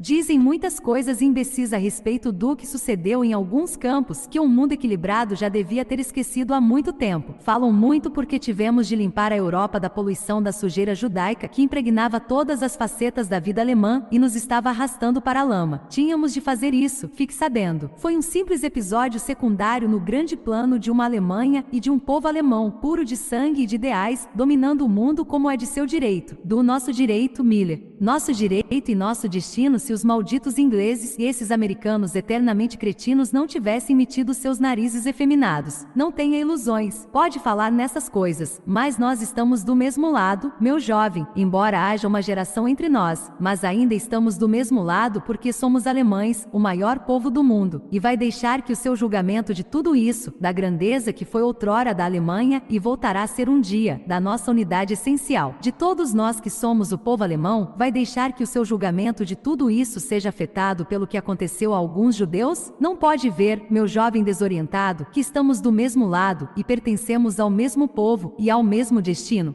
Apesar da pistola, Roshan se levantou da poltrona e começou a passear pelo tapete entre a mesa e a janela. Quer uma prova de nossa grandeza? Veja a Alemanha de hoje, esmagada e destroçada em 1945, completamente destruída e à mercê dos bárbaros do leste e dos loucos do oeste. E agora? A Alemanha se ergue novamente, com lentidão e segurança, carecendo da disciplina essencial que conseguimos dar-lhe, mas crescendo de ano para ano de poderio industrial e econômico, e também de poderio militar um dia, quando os últimos vestígios da influência dos aliados de 1945 se tiverem dissipado, e nós pudermos voltar a ser o que sempre fomos. Para isso, precisaremos de tempo e de um novo chefe, mas os ideais serão os mesmos e a glória será a mesma também. E sabe o que produz isso? Vou lhe dizer, meu jovem, vou lhe dizer. É disciplina e organização. Disciplina severa, quanto mais severa, melhor. E organização, nossa organização, a melhor qualidade que possuímos depois da coragem. Na verdade, nós sabemos organizar as coisas e temos demonstrado isso de sobra. Olhe para tudo isto. Está vendo tudo isto? Esta casa, esta propriedade, a fábrica no Ruar, a minha e milhares como ela, produzindo diariamente poder e força, criando a cada volta das rodas outra porção de poder para que a Alemanha volte a ser poderosa como outrora. E quem você acha que fez tudo isso? Acha que foram pessoas dispostas a passar o tempo dizendo lugares comuns a respeito do que aconteceu a alguns miseráveis judeus que fizeram tudo isso? Acha que os covardes e traidores que tentam perseguir bons, honestos e patrióticos soldados alemães é que fizeram tudo isso? Não, nós é que fizemos isso. Nós é que devolvemos a prosperidade à Alemanha, os mesmos homens que trabalhamos para isso há 20, há 30 anos. Rocha voltou-se da janela para Miller com os olhos brilhantes, mas media também a distância que ia do ponto do tapete que atingia no seu passeio ao pesado atiçador de ferro da lareira. Miller tinha notado esses olhares.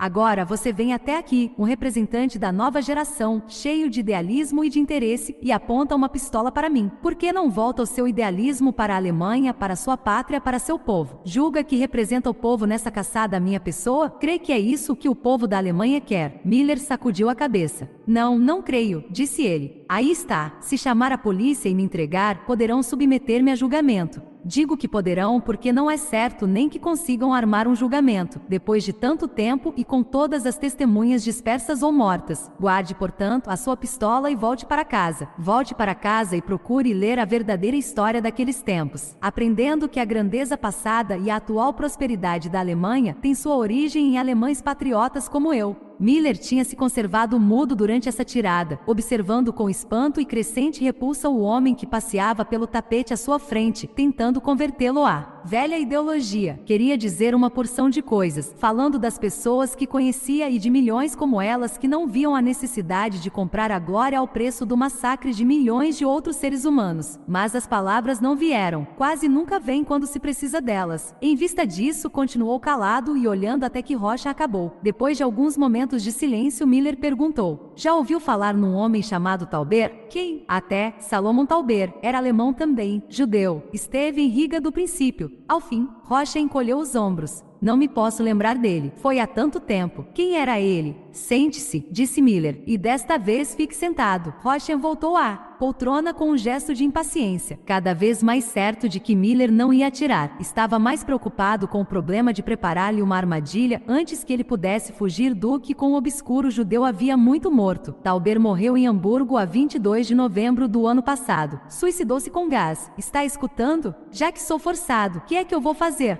Ele deixou um diário. Foi um relato de sua história, do que aconteceu a ele, do que você e outros lhe fizeram em Riga e em outros lugares, mas principalmente em Riga. Contudo, ele sobreviveu, voltou para Hamburgo e ali viveu durante 18 anos antes de suicidar-se, porque se convenceu de que você estava vivo e nunca seria submetido a julgamento. O diário dele veio cair em minhas mãos. Foi o ponto de partida de minha procura até encontrá-lo aqui hoje, sob o seu novo nome. O diário de um morto não constitui prova, murmurou Rocha. Para um tribunal não, mas para mim é prova de sobra. Veio então aqui discutir comigo sobre o diário de um judeu morto? De modo algum, mas há uma página desse diário que eu quero que leia. Miller abriu o diário em determinada página, separou-a e colocou-a no colo de Rocha. Pegue e leia, ordenou Miller, em voz alta. Rocha pegou a folha de papel e começou a lê-la. Era a passagem em que Tauber descrevia o assassinato que Rocha cometera de um oficial anônimo do exército alemão que usava a cruz de cavaleiro com palmas de carvalho. Rocha chegou ao fim da passagem e levantou a cabeça. E daí, o homem bateu em mim, desobedeceu às ordens. Eu tinha o direito de requisitar aquele navio para trazer os prisioneiros. Miller jogou uma fotografia no colo de Rocha. Foi esse o homem que você matou? Rocha olhou a fotografia e encolheu os ombros. Como é que eu vou saber? Isso foi há 20 anos. Houve um estalo quando Miller engatilhou a pistola e apontou-a para o rosto de Rocha. Foi esse o homem? Rocha tornou a olhar para a fotografia. Está bem, foi esse o homem. E daí? Esse homem era meu pai, disse Miller. A cor desapareceu do rosto de Rocha. Abriu a boca e deixou cair o olhar no cano da pistola a meio metro de seu rosto e empunhada com firmeza. Oh meu Deus, murmurou ele, não é por causa dos judeus que você está aqui. Não, tenho pena deles, mas não a esse ponto. Mas como foi que pôde saber pelo diário que o homem era seu pai? Nunca soube o nome dele. O judeu que escreveu o diário também não sabia. Como é que pôde saber? Meu pai foi assassinado no dia 11 de outubro de 1944 na Oslan. Durante 20 anos, não soube senão isso. Li então o diário. O dia era o mesmo, a área a mesma. Os dois homens tinham a mesma patente. Principalmente, ambos os homens traziam a cruz de cavaleiro com palmas de carvalho, que é a mais alta condecoração concedida por bravura no campo de batalha. Não há muitas dessas condecorações e poucas são concedidas a simples capitães do exército. As probabilidades seriam de milhões contra um de que dois oficiais morressem na mesma região no mesmo dia. Roshen compreendeu que estava diante de um homem que não podia ser influenciado com argumentos. Olhava para a pistola como se estivesse hipnotizado. Você vai me matar. Não deve fazer isso assim a sangue frio. Não faça isso. Por favor, Miller, não quero morrer. Miller inclinou-se para a frente e começou a falar. Escute, repulsivo monte de merda. Escutei a você e as suas ideias deformadas até ter vontade de vomitar. Agora, você vai me escutar enquanto eu decido se você deve morrer aqui ou apodrecer no fundo de uma cadeia pelo resto da vida. Você teve a audácia desavergonhada de me dizer que foi, especialmente você, um alemão patriota. Pois eu vou dizer o que você é. Você e toda sua laia foram os mais imundos crápulas que já subiram das sarjetas deste país para exercer o poder, e em 12 anos emporcalharam minha pátria com a sua sujeira de uma maneira como nunca aconteceu em toda a sua história. O que vocês fizeram enojou e revoltou toda a humanidade civilizada, deixando para minha geração um legado de vergonha que vai nos acompanhar através da vida. Vocês viveram cuspindo na Alemanha, usaram a Alemanha e o povo alemão ao máximo e então trataram de fugir enquanto podiam. Arrasaram-nos a um ponto que seria inconcebível antes que vocês aparecessem, e não estou falando dos prejuízos causados pelos bombardeios. Não foram nem bravos. Foram os mais lamentáveis covardes já produzidos na Alemanha ou na Áustria. Assassinaram milhões de pessoas em proveito próprio e em nome da demente sede de poder que tinham, e depois puseram-se ao largo e deixaram que todos nós arcássemos com as consequências. Fugiram dos russos, enforcaram e fuzilaram os homens do exército para que a luta continuasse e, por fim, desapareceram, deixando o peso em minhas costas. Ainda que fosse possível esquecer o que vocês fizeram aos judeus e aos outros, não se pode esquecer que fugiram e se esconderam como cães que são. Vocês falam de patriotismo e não sabem nem o significado da palavra. E quanto a terem a coragem de chamar de Kameraden os soldados do exército e os outros que lutaram, realmente lutaram pela Alemanha, é um insulto sem nome. E vou lhe dizer uma coisa, como um jovem alemão desta geração que você, evidentemente despreza. A prosperidade de que gozamos hoje nada tem a ver com vocês. É produto do trabalho árduo de milhões de pessoas que nunca assassinaram ninguém. E fique sabendo que eu e os outros homens de minha geração aceitaríamos um pouco menos de prosperidade se pudéssemos ter certeza de que você e outros vermes de seu tipo não estavam mais presentes, coisa aliás que não vai durar por muito tempo. Você vai me matar, murmurou Roshan. Não, não vou. Miller estendeu a mão para trás e puxou o telefone para junto dele na mesa. Continuou com os olhos fitos em Roshan e com a pistola apontada. Tirou o fone do gancho, colocou-o em cima da mesa e discou. Há um homem em Ludwigsburg que quer ter uma conversa com você, disse ele, levando o fone ao ouvido. Mas não havia som algum. Tornou a pôr o fone no gancho, retirou-o e esperou o ruído para discar. Nada. Você cortou os fios? Perguntou ele. Roshan sacudiu a cabeça. Escute, se você tirou o telefone da tomada, mando-lhe uma bala agora mesmo. Não, ainda não toquei no telefone nesta manhã. Palavra. Miller se lembrou do galho de carvalho caído e do poste atravessado na estrada para casa. Praguejou em voz baixa e Roshan teve um breve sorriso. A linha deve estar interrompida, disse ele. Terá de ir até a aldeia. Que é que vai fazer agora? Vou lhe meter uma bala no corpo, se não me obedecer, disse Miller, tirando do bolso as algemas que tinha pensado em usar em algum guarda-costas. Jogou as algemas para Roshan.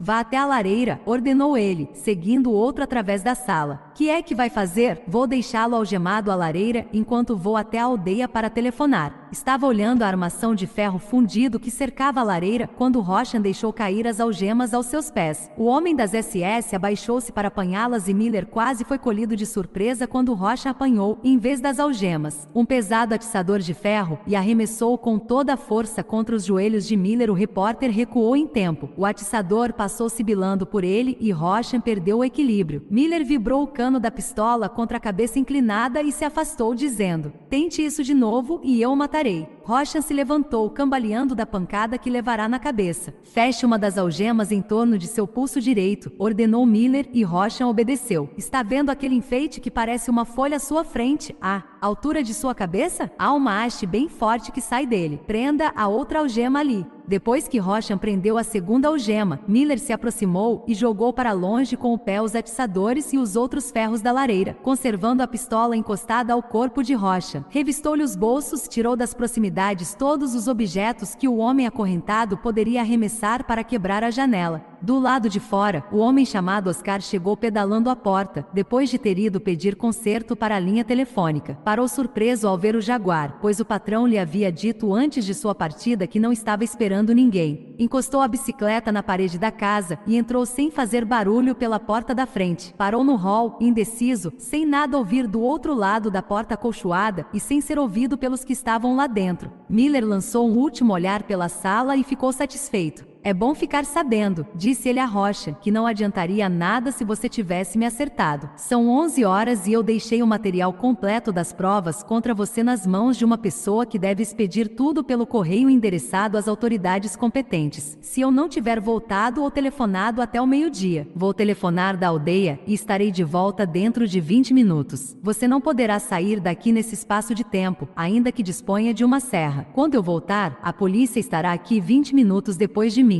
Enquanto ele falava, as esperanças de Roshan começaram a vacilar. Sabia que só lhe restava uma chance. Era que Oscar de volta pudesse capturar Miller vivo de modo que ele fosse forçado a ir telefonar da aldeia para impedir que os documentos fossem postos no correio. Olhou para o relógio acima de sua cabeça no consolo da lareira. Marcava 10h40. Miller abriu a porta do escritório e saiu. Viu-se então diante do pullover de um homem ainda mais alto do que ele. Do seu canto na lareira, Roshan reconheceu Oscar e gritou: "Agarre esse homem!" Miller recuou um passo e sacou a pistola que havia guardado no bolso. Foi lento demais. Uma canhota da pata de Oscar fez a automática voar longe. Ao mesmo tempo, Oscar não entendeu bem a ordem de seu patrão e acertou um soco de direita no queixo de Miller. O repórter pesava 60 quilos, mas o soco levantou-o do chão e fê-lo cair para trás. Os pés ficaram presos numa estante baixa para jornais. Quando ele caiu, bateu com a cabeça numa estante de mogno. Ficou estendido no chão como um boneco de pano, com o corpo virado de lado. Houve silêncio durante vários segundos enquanto Oscar olhava o seu patrão algemado à lareira e Roshan contemplava o vulto inerte de Miller, de cuja cabeça um filete de sangue escorria para o chão.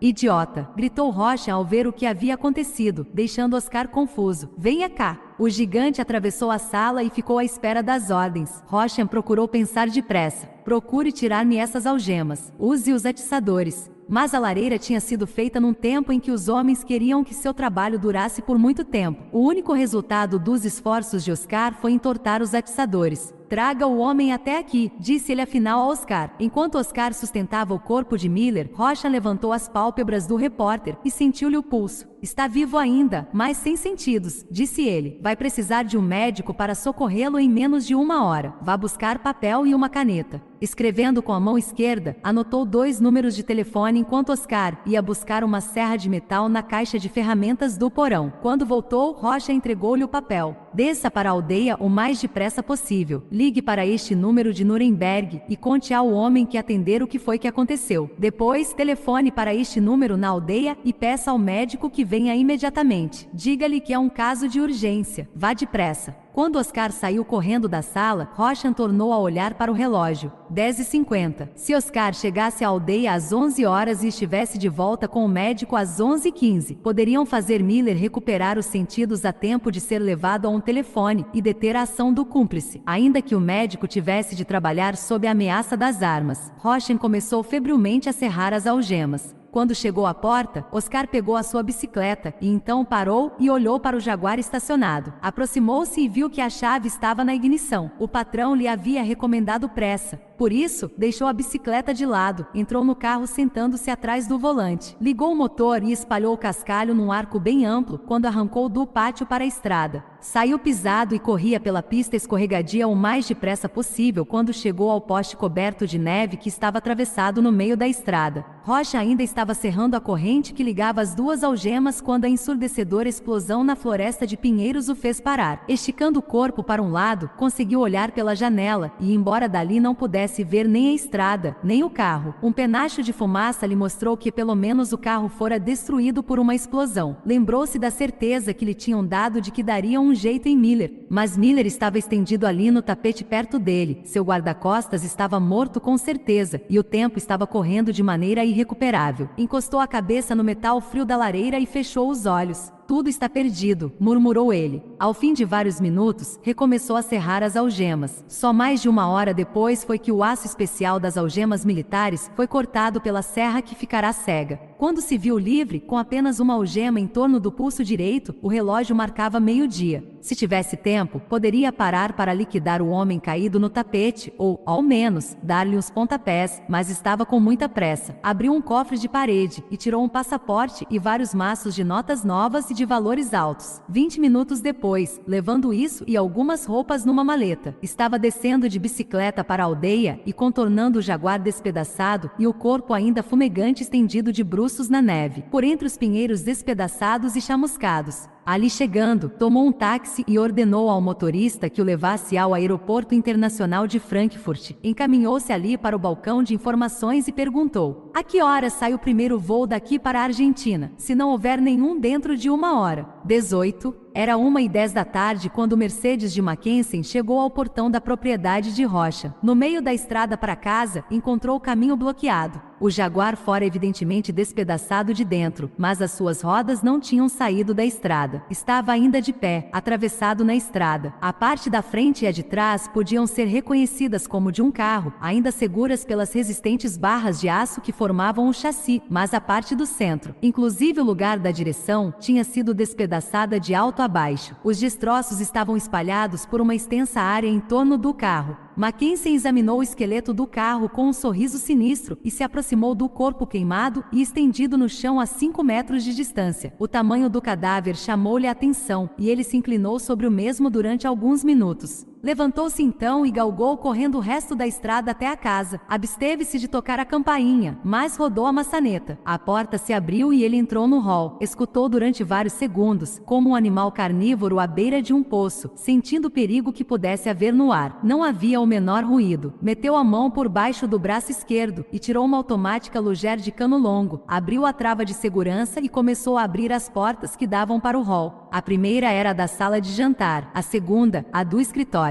Embora tivesse visto imediatamente o corpo estendido no tapete, não se moveu da porta entreaberta antes de haver examinado bem o resto da sala. Já vira 2 homens serem vítimas desse truque, a isca evidente e a emboscada oculta. Antes de entrar, olhou pela fenda entre as dobradiças da porta para ter certeza de que ninguém estava escondido atrás dela. Miller estava caído de costas, com a cabeça pendente para o lado. Durante vários segundos, Mackensen olhou para o rosto muito pálido, e então curvou-se para escutar a débil respiração. O sangue empastado na parte posterior da cabeça mostrava mais ou menos o que havia acontecido. Levou 10 minutos correndo a casa, notando as gavetas abertas no quarto e o material de barba que fora levado do banheiro. De volta ao escritório, olhou para o cofre aberto e vazio. Sentou-se depois à mesa e pegou o telefone. Escutou durante alguns segundos, praguejou em voz baixa e recolocou o fone no gancho. Não teve dificuldade em encontrar a caixa de ferramentas no porão, pois a porta do armário ainda estava aberta. Pegou aquilo de que precisava e saiu para a estrada, depois de passar pelo escritório e verificar como estava Miller. Levou quase 1 hora para encontrar os fios do telefone partidos e fazer a ligação. Quando ficou satisfeito com o seu trabalho, voltou para casa, sentou-se à mesa e tentou de novo o telefone. Ouviu o ruído e discou para o seu chefe em Nuremberg.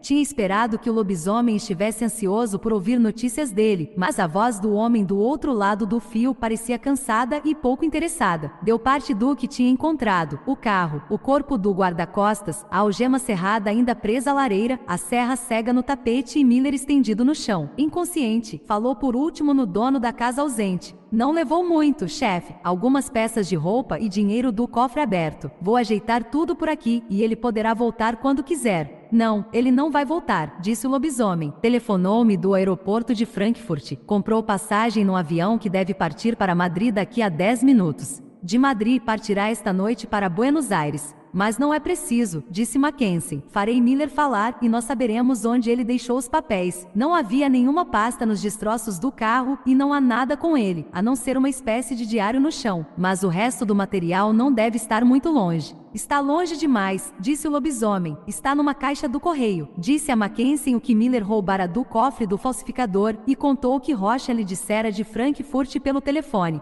Até, esses papéis estarão nas mãos das autoridades amanhã ou, o mais tardar, terça-feira. Depois disso, todos os que tiverem o nome nesse arquivo estarão com os seus dias de liberdade contados. Nesse meio, Rocha, o dono da casa onde você está, e estou eu. Passei a manhã procurando avisar a todos os interessados que devem deixar o país dentro de 24 horas. Que é que vamos fazer então? Perguntou Mackenzie. Você vai desaparecer. Seu nome não consta na lista. O meu está e eu tenho de ir embora. Vá para seu apartamento e espere até que meu sucessor entre em contato com você. Quanto ao resto, está tudo acabado. Vulcan fugiu e não vai mais voltar. Com a partida dele, toda a operação vai parar, a não ser que venha logo alguém que possa retomar a direção do projeto. Quem é Vulcan? E que projeto é esse? Desde que está tudo acabado mesmo, você pode saber. Vulcan era o nome de código de Rocha, o homem a quem você devia proteger de Miller. Em poucas palavras, o lobisomem explicou ao carrasco por que Rocha tinha sido tão importante e por que o seu lugar no projeto e o próprio projeto eram insubstituíveis. Quando ele terminou, Mackenzie soltou uma exclamação de espanto, olhou para o vulto de Peter Miller e disse: esse sujeitinho estragou sem dúvida a vida de todo mundo. O lobisomem pareceu recuperar-se e um pouco da velha autoridade voltou à sua voz. Camarada, você tem de arrumar tudo por aí. Lembra-se daquela turma de liquidação que você já utilizou em outras ocasiões? Sim, e sei onde posso falar com esse pessoal. Não é longe daqui. Está bem. Diga a essa gente para não deixar o menor vestígio do que aconteceu. A mulher do homem deverá voltar esta noite, e é preciso que ela não saiba do que foi que houve. Deixe comigo, disse Mackenzie.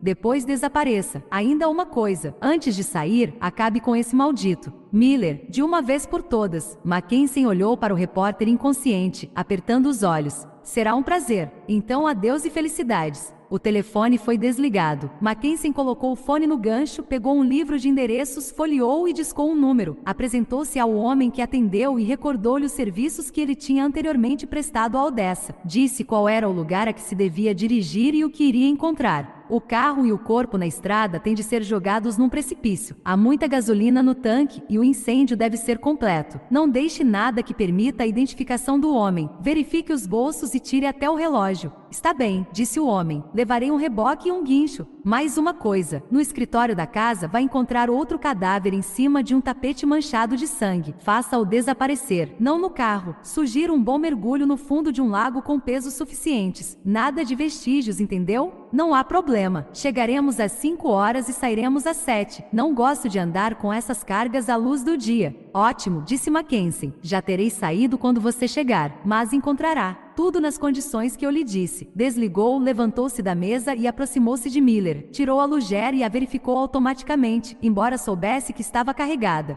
Sujeitinho cachorro, disse ele para o corpo e estendeu o braço com a pistola apontada para baixo, na direção da testa. Muitos anos de vida como um animal predatório, em que sobrevivera enquanto outros, vítimas e companheiros, tinham acabado num mármore de necrotério. Tinham dado a Mackenzie os instintos de um leopardo. Não viu a sombra que se projetou no tapete da porta envidraçada do escritório, mas sentiu-a e voltou-se rápido, pronto a atirar. Mas o homem estava desarmado. Quem é você? Perguntou Mackenzie, com a arma apontada. O homem estava à porta, vestido com as perneiras de couro preto e o blusão de couro de um motociclista. Na mão esquerda, levava o capacete, encostado ao estômago. O homem lançou um olhar ao corpo aos pés de Mackenzie e a pistola na mão dele e disse inocentemente: mandaram trazer um recado. A quem? A Vulcan, o camarada Rocha, disse o homem. Mackenzie resmungou e baixou a pistola. Ele foi embora. Foi embora? Sim, fugiu para a América do Sul. Todo o projeto foi por água abaixo. E tudo por culpa deste maldito repórterzinho, disse ele, apontando para Miller. Com o cano da arma. Vai acabar com a vida dele? Claro. Ele destruiu o projeto, identificou Rocha e mandou todos os documentos para a polícia pelo correio. Se você está no tal arquivo, é melhor dar o fora quanto antes. Que arquivo? O arquivo da Odessa. Meu nome não está nele, disse o homem. Nem o meu, disse Mackenzie. Mas o do lobisomem está, e ele deu ordem de liquidar este camarada antes de sairmos. Lobisomem? Perguntou o homem. Alguma coisa começou a tocar um pequeno alarma dentro de Mackenzie. Tinha sabido pouco antes que ninguém na Alemanha salvo o lobisomem, e ele mesmo tinha conhecimento do projeto Vulcan. Os outros que sabiam estavam na América do Sul, de onde era de presumir que aquele homem tivesse vindo, mas não podia deixar de saber do lobisomem. Apertou levemente os olhos. Você é de Buenos Aires? Perguntou ele. Não. De onde é que você é então?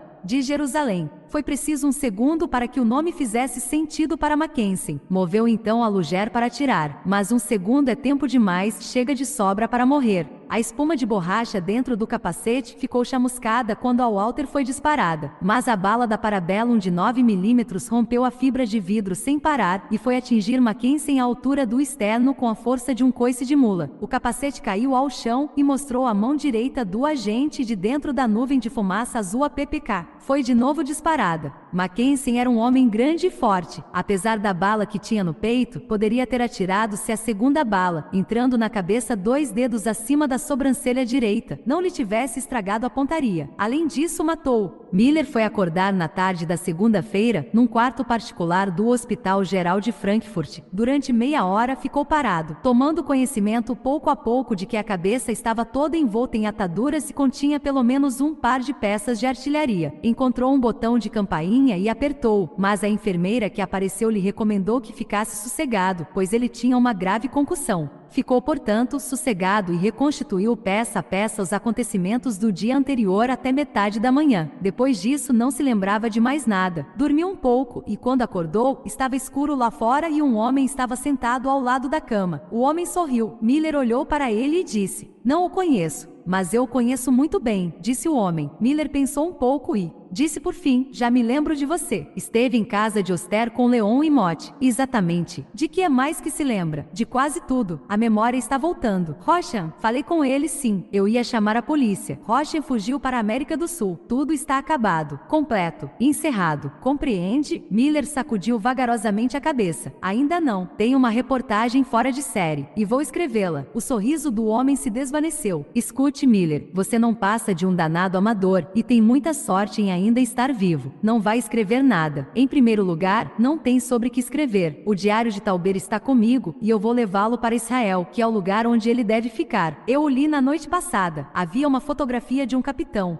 do exército no bolso de sua japona. Era seu pai?" Miller fez um sinal afirmativo. "Quer dizer que foi esse realmente o seu motivo?" perguntou o agente. "Foi. Bem, de certo modo, sinto muito. O que aconteceu a seu pai, é claro. Nunca pensei que fosse dizer isso a um alemão. Agora, falemos do tal arquivo. O que era mesmo?" Miller explicou tudo. "Por que foi que você não nos deu isso? Você é um ingrato, sabe disso? Tivemos um bocado de trabalho para fazê-lo chegar lá, e quando você consegue alguma coisa, entrega ao seu povo. Poderíamos ter aproveitado da melhor maneira essas informações. Eu tinha de mandar para alguém por intermédio de Sigi e só podia ser pelo correio. Vocês são tão hábeis que nunca me deram o endereço de Leon." "Está muito bem", disse Joseph. "Mas, de qualquer maneira, você não pode escrever uma reportagem porque não tem qualquer espécie de prova. Nem o diário, nem o arquivo. Resta apenas a sua palavra pessoal. Se você insistir em falar, ninguém acreditará em você senão a Odessa, que procurará atingi-lo. Ou, então talvez atinjam Sigi ou sua mãe. São impiedosos ou não sabe disso?" Miller pensou um pouco e perguntou: "E meu carro?" "Ah, você ainda não sabe e eu me esqueci de lhe dizer." Joseph contou a Miller da bomba colocada no carro e como a bomba explodira. "Como sabe, o jogo deles é duro. O carro foi encontrado todo queimado no fundo de um despenhadeiro. O corpo encontrado nele não foi identificado, mas evidentemente não é o seu. A história corrente é que você foi assaltado por um homem a quem deu passagem no carro. O homem o atacou com uma barra de ferro e fugiu com o carro. O hospital confirmará que você foi trazido para cá por um motociclista que passava e telefonou pedindo uma ambulância ao encontrá-lo à beira da estrada. Não serei reconhecido, pois estava de capacete e óculos grandes. É essa a versão oficial e é ela que deve prevalecer. Para cobrir tudo, telefonei para a agência alemã de notícias A. 2 horas, dizendo que falava do hospital e contei a mesma história. Você foi vítima de um homem a quem deu passagem e que acabou caindo com o carro e morrendo no desastre. Joseph levantou-se, pronto para sair. Olhou para Miller. Você é um sujeito de sorte, embora pareça não perceber isso. Recebi o recado que sua amiguinha me transmitiu, certamente seguindo as suas instruções, ao meio-dia de ontem, e correndo na motocicleta como um alucinado. Consegui chegar de Munique à Casa da Montanha em 2 horas e meia. Se chegasse um minuto mais tarde, você estaria morto. Havia lá um camarada que se preparava para matá-lo. Consegui interrompê-lo a tempo. Voltou-se com a mão já na maçaneta da porta. Aceite o meu conselho. Receba o seguro de seu carro. Compre um Volkswagen. Volte para Hamburgo. Case-se com CG. Tenha muitos filhos e cinja-se à reportagem. Nunca mais se meta com profissionais. Meia hora depois da saída dele, a enfermeira voltou. Telefone, disse ela. Era CG chorando e rindo ao mesmo tempo. Tinha recebido um telegrama anônimo que lhe dizia que Peter estava no Hospital Geral de Frankfurt. Vou já para aí, neste instante mesmo, disse ela e desligou. O telefone tocou de novo. Miller, quem fala é Hoffman. Acabo de ler a notícia do que lhe aconteceu. Você está bem?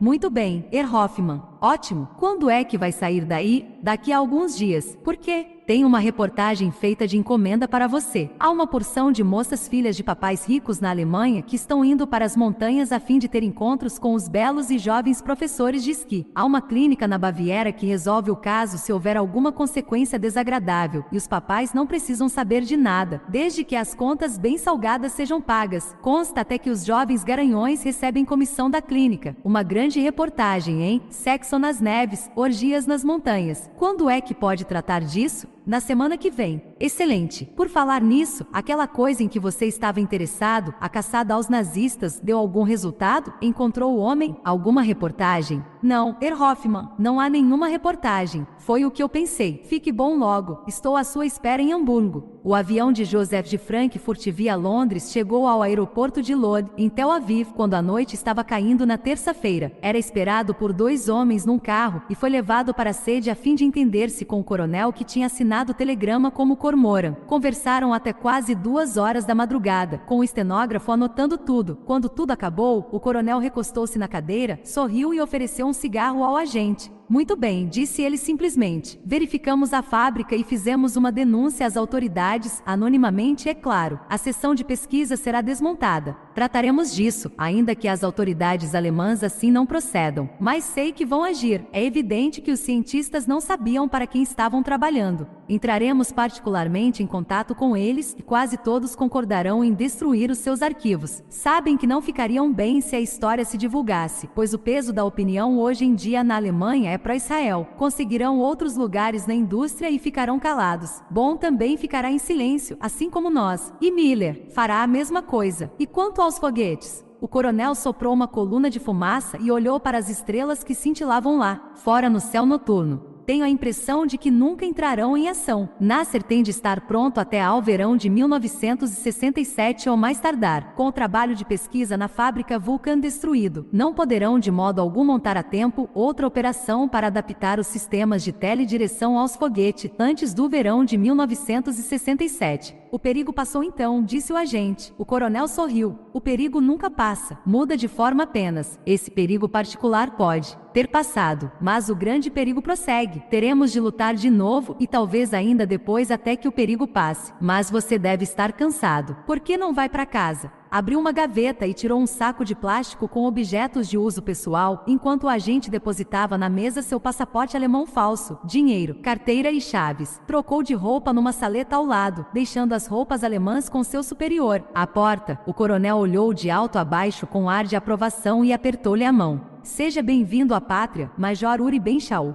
O agente sentia-se melhor de volta à sua identidade, que assumirá em 1947, quando chegará pela primeira vez a Israel e se alistara no Palmas. Tomou um táxi para seu apartamento nos subúrbios e abriu a porta com a chave que lhe fora devolvida pouco antes com seus outros objetos. Pôde divisar no quarto às escuras o vulto adormecido de Riva, sua mulher, cuja respiração fazia ondular o leve cobertor. Espiou no quarto das crianças e viu seus 2 filhos, Shlomo, de 6 anos, e Dov, de 2. Tinha muita vontade de estender-se na cama ao lado da mulher e dormir durante vários dias, mas havia ainda uma tarefa que tinha de ser feita. Largou a mala e se despiu em silêncio, tirando até a roupa de baixo e as meias. Vestiu roupas limpas tiradas da cômoda enquanto Riva dormia calmamente. Tirou do armário as calças do uniforme, limpas e passadas como sempre estavam quando ele chegava em casa, e amarrou sobre elas as botas de couro preto. As camisas e as gravatas caqui estavam no lugar de costume. As camisas tinham dobras muito finas feitas pelo ferro. Vestiu sobre elas o seu blusão de combate, adornado apenas com as cintilantes asas de aço de um oficial paraquedista e com as 5 fitas de campanha que ele ganhará no Sinai e em incursões além das fronteiras. O toque final foi a boina vermelha. Depois de vestido, pegou vários artigos e colocou-os numa pequena bolsa. Havia uma leve claridade do lado do oriente quando ele saiu de casa e foi encontrar seu pequeno carro ainda estacionado em frente ao bloco de apartamentos.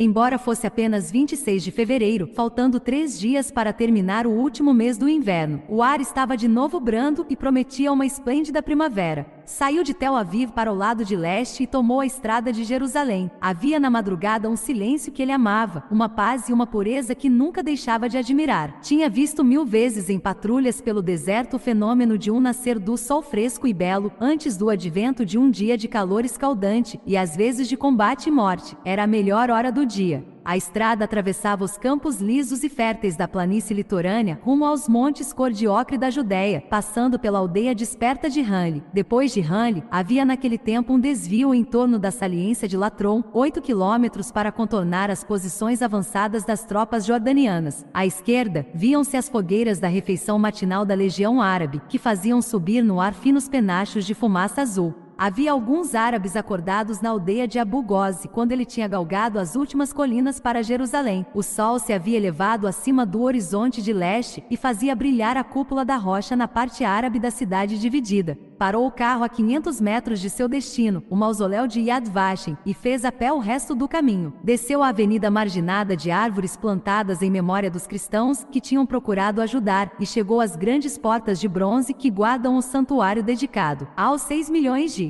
companheiros judeus mortos no Holocausto. O velho porteiro disse que era ainda muito cedo para abrir, mas ele disse o que queria e o homem o deixou passar. Entrou para o pátio da recordação e olhou em torno. Já estivera ali para rezar por sua família, mas os enormes blocos de granito cinzento de que era feito o pátio ainda o impressionavam. Foi até a balaustrada e olhou para os nomes escritos em preto no chão de pedra cinzenta, em letras hebraicas e latinas. Não havia luz no sepulcro senão a da chama eterna, que lucilava acima da rasa concavidade negra de que jorrava. À sua luz podia ver os nomes alinhados no chão: Auschwitz, Treblinka, Belsen, Ravensbrück, Buchenwald. Eram inúmeros os nomes, mas ele achou que procurava Riga. Não precisou de um Yurinku para cobrir-se, pois ainda estava com a boina vermelha, que bastaria. Tirou da bolsa o chale de seda com franjas, o talite, a mesma espécie de chale que Miller encontrara entre os objetos do velho em Altona, sem compreender. Colocou-o em torno dos ombros. Tirou um livro de orações da bolsa e abriu-o na página certa. Avançou até a balaustrada de metal que divide o pátio em 2 partes, segurou-a com uma das mãos e olhou para a chama diante dele. Não sendo um homem religioso, tinha de consultar frequentemente o livro de orações, enquanto recitava a prece de 5.000 anos. Desgatido você escudos li, SHC Inar Rubbali.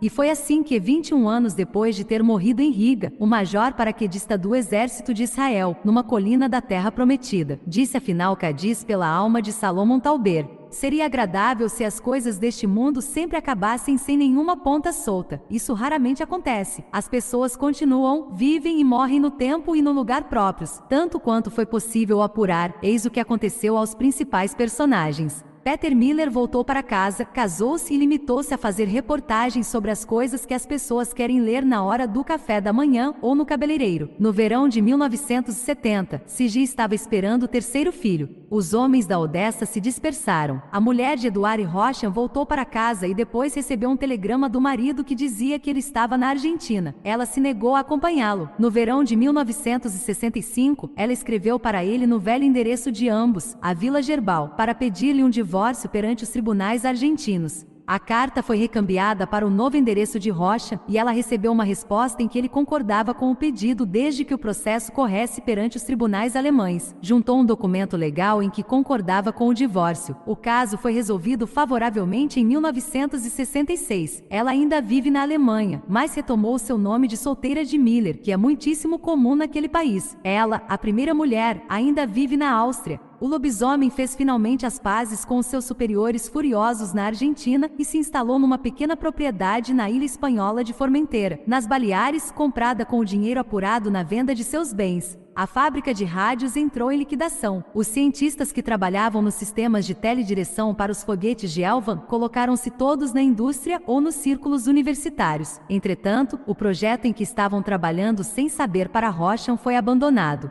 Os foguetes de Elvan nunca voaram. As fuselagens estavam prontas, juntamente com o combustível dos foguetes. As ogivas estavam em fase de produção. Quem duvidar da autenticidade dessas ogivas deve examinar o testemunho do professor Otto Kleck durante o julgamento de Josef Bengal, de 10 a 26 de junho de 1963 no Tribunal Provincial de Basileia, na Suíça. Os 40 foguetes de pré-produção, inúteis por falta dos sistemas eletrônicos necessários para guiá-los até os alvos em Israel, ainda estavam na fábrica abandonada de Elvan quando foram destruídos pelos bombardeiros durante a Guerra dos 6 Dias. Antes disso, os cientistas alemães tinham voltado desanimadamente para a Alemanha. A entrega às autoridades do arquivo de Klaus Winzer estragou a vida de muita gente da Odessa. O ano que começara tão bem para eles terminou desastrosamente. Tanto assim que muito depois, um procurador e investigador da comissão Z em Ludwigsburg disse: "O ano de 1964 foi de fato um ano muito bom para nós." Em fins de 1964, o chanceler Elhard, impressionado com as revelações, lançou um apelo de âmbito nacional e internacional para que os que tivessem conhecimento do paradeiro de criminosos procurados das SS se apresentassem e comunicassem às autoridades. A resposta a esse apelo foi considerável e o trabalho dos homens de Ludwigsburg recebeu um enorme incentivo que se estendeu por vários anos mais.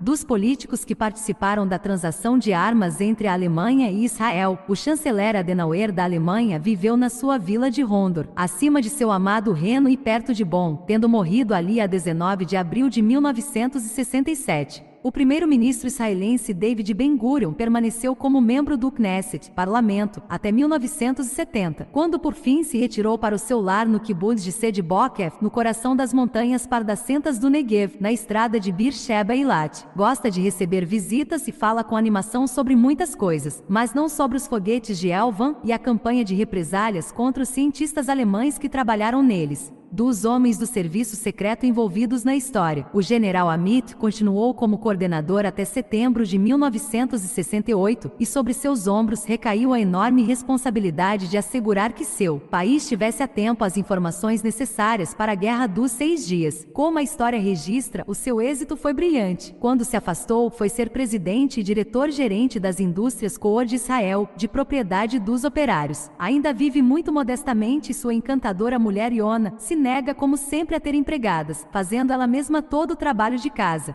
O seu sucessor, que ainda ocupa o posto, é o general Zvi Zamir. O major Uri Ben Shaul foi morto na quarta-feira, 7 de junho de 1967, à frente de uma companhia de paraquedistas que avançava para a velha Jerusalém. Foi atingido na cabeça por uma bala de um homem da Legião Árabe e caiu 400 metros a leste da porta de Mandelbaum. Simon Wiesenthal ainda vive e trabalha em Viena, coligindo um fato aqui, uma informação ali, rastejando lentamente o paradeiro dos assassinos procurados das SS e colhendo todos os meses e anos uma safra de sucessos. Leon morreu em Munique em 1968 e depois de sua morte, o grupo de homens que ele havia chefiado na sua cruzada pessoal de vingança perdeu o ânimo e se dispersou. E afinal, o sargento Uri Frank, o comandante do tanque que cruzou o caminho de Miller na estrada de Viena, estava errado quanto ao destino de seu tanque, a Rocha do Dragão. Não foi para o Ferro Velho, foi levado um dia e ele nunca mais o viu. De qualquer maneira, 40 meses depois não o reconheceria. O cinza de aço da carroçaria tinha sido substituído por uma tinta da cor pardacenta do pó para confundir-se com a paisagem do deserto. A cruz preta do exército alemão desaparecera da torre, sendo substituída pela estrela de Davi, azul, de 6 pontas. O nome fora mudado também, passando a ser o Espírito de Masada. Era comandado ainda por um sargento, um homem barbado, de nariz adunco, chamado Nathan Levy. No dia 5 de junho de 1967, o M-48 começou a sua primeira e única semana de combate desde que saíra das oficinas de Detroit, Michigan. Foi um dos tanques que o general Israel Tal lançou na Batalha do Passo de Mitla 2 dias depois. Ao meio-dia do sábado, 10 de junho, empastado de pó e de óleo, com muitas marcas de balas, com as suas lagartas gastas pelas rochas do Sinai, o velho Patton fez uma parada na margem oriental do Canal de Suez. Fim.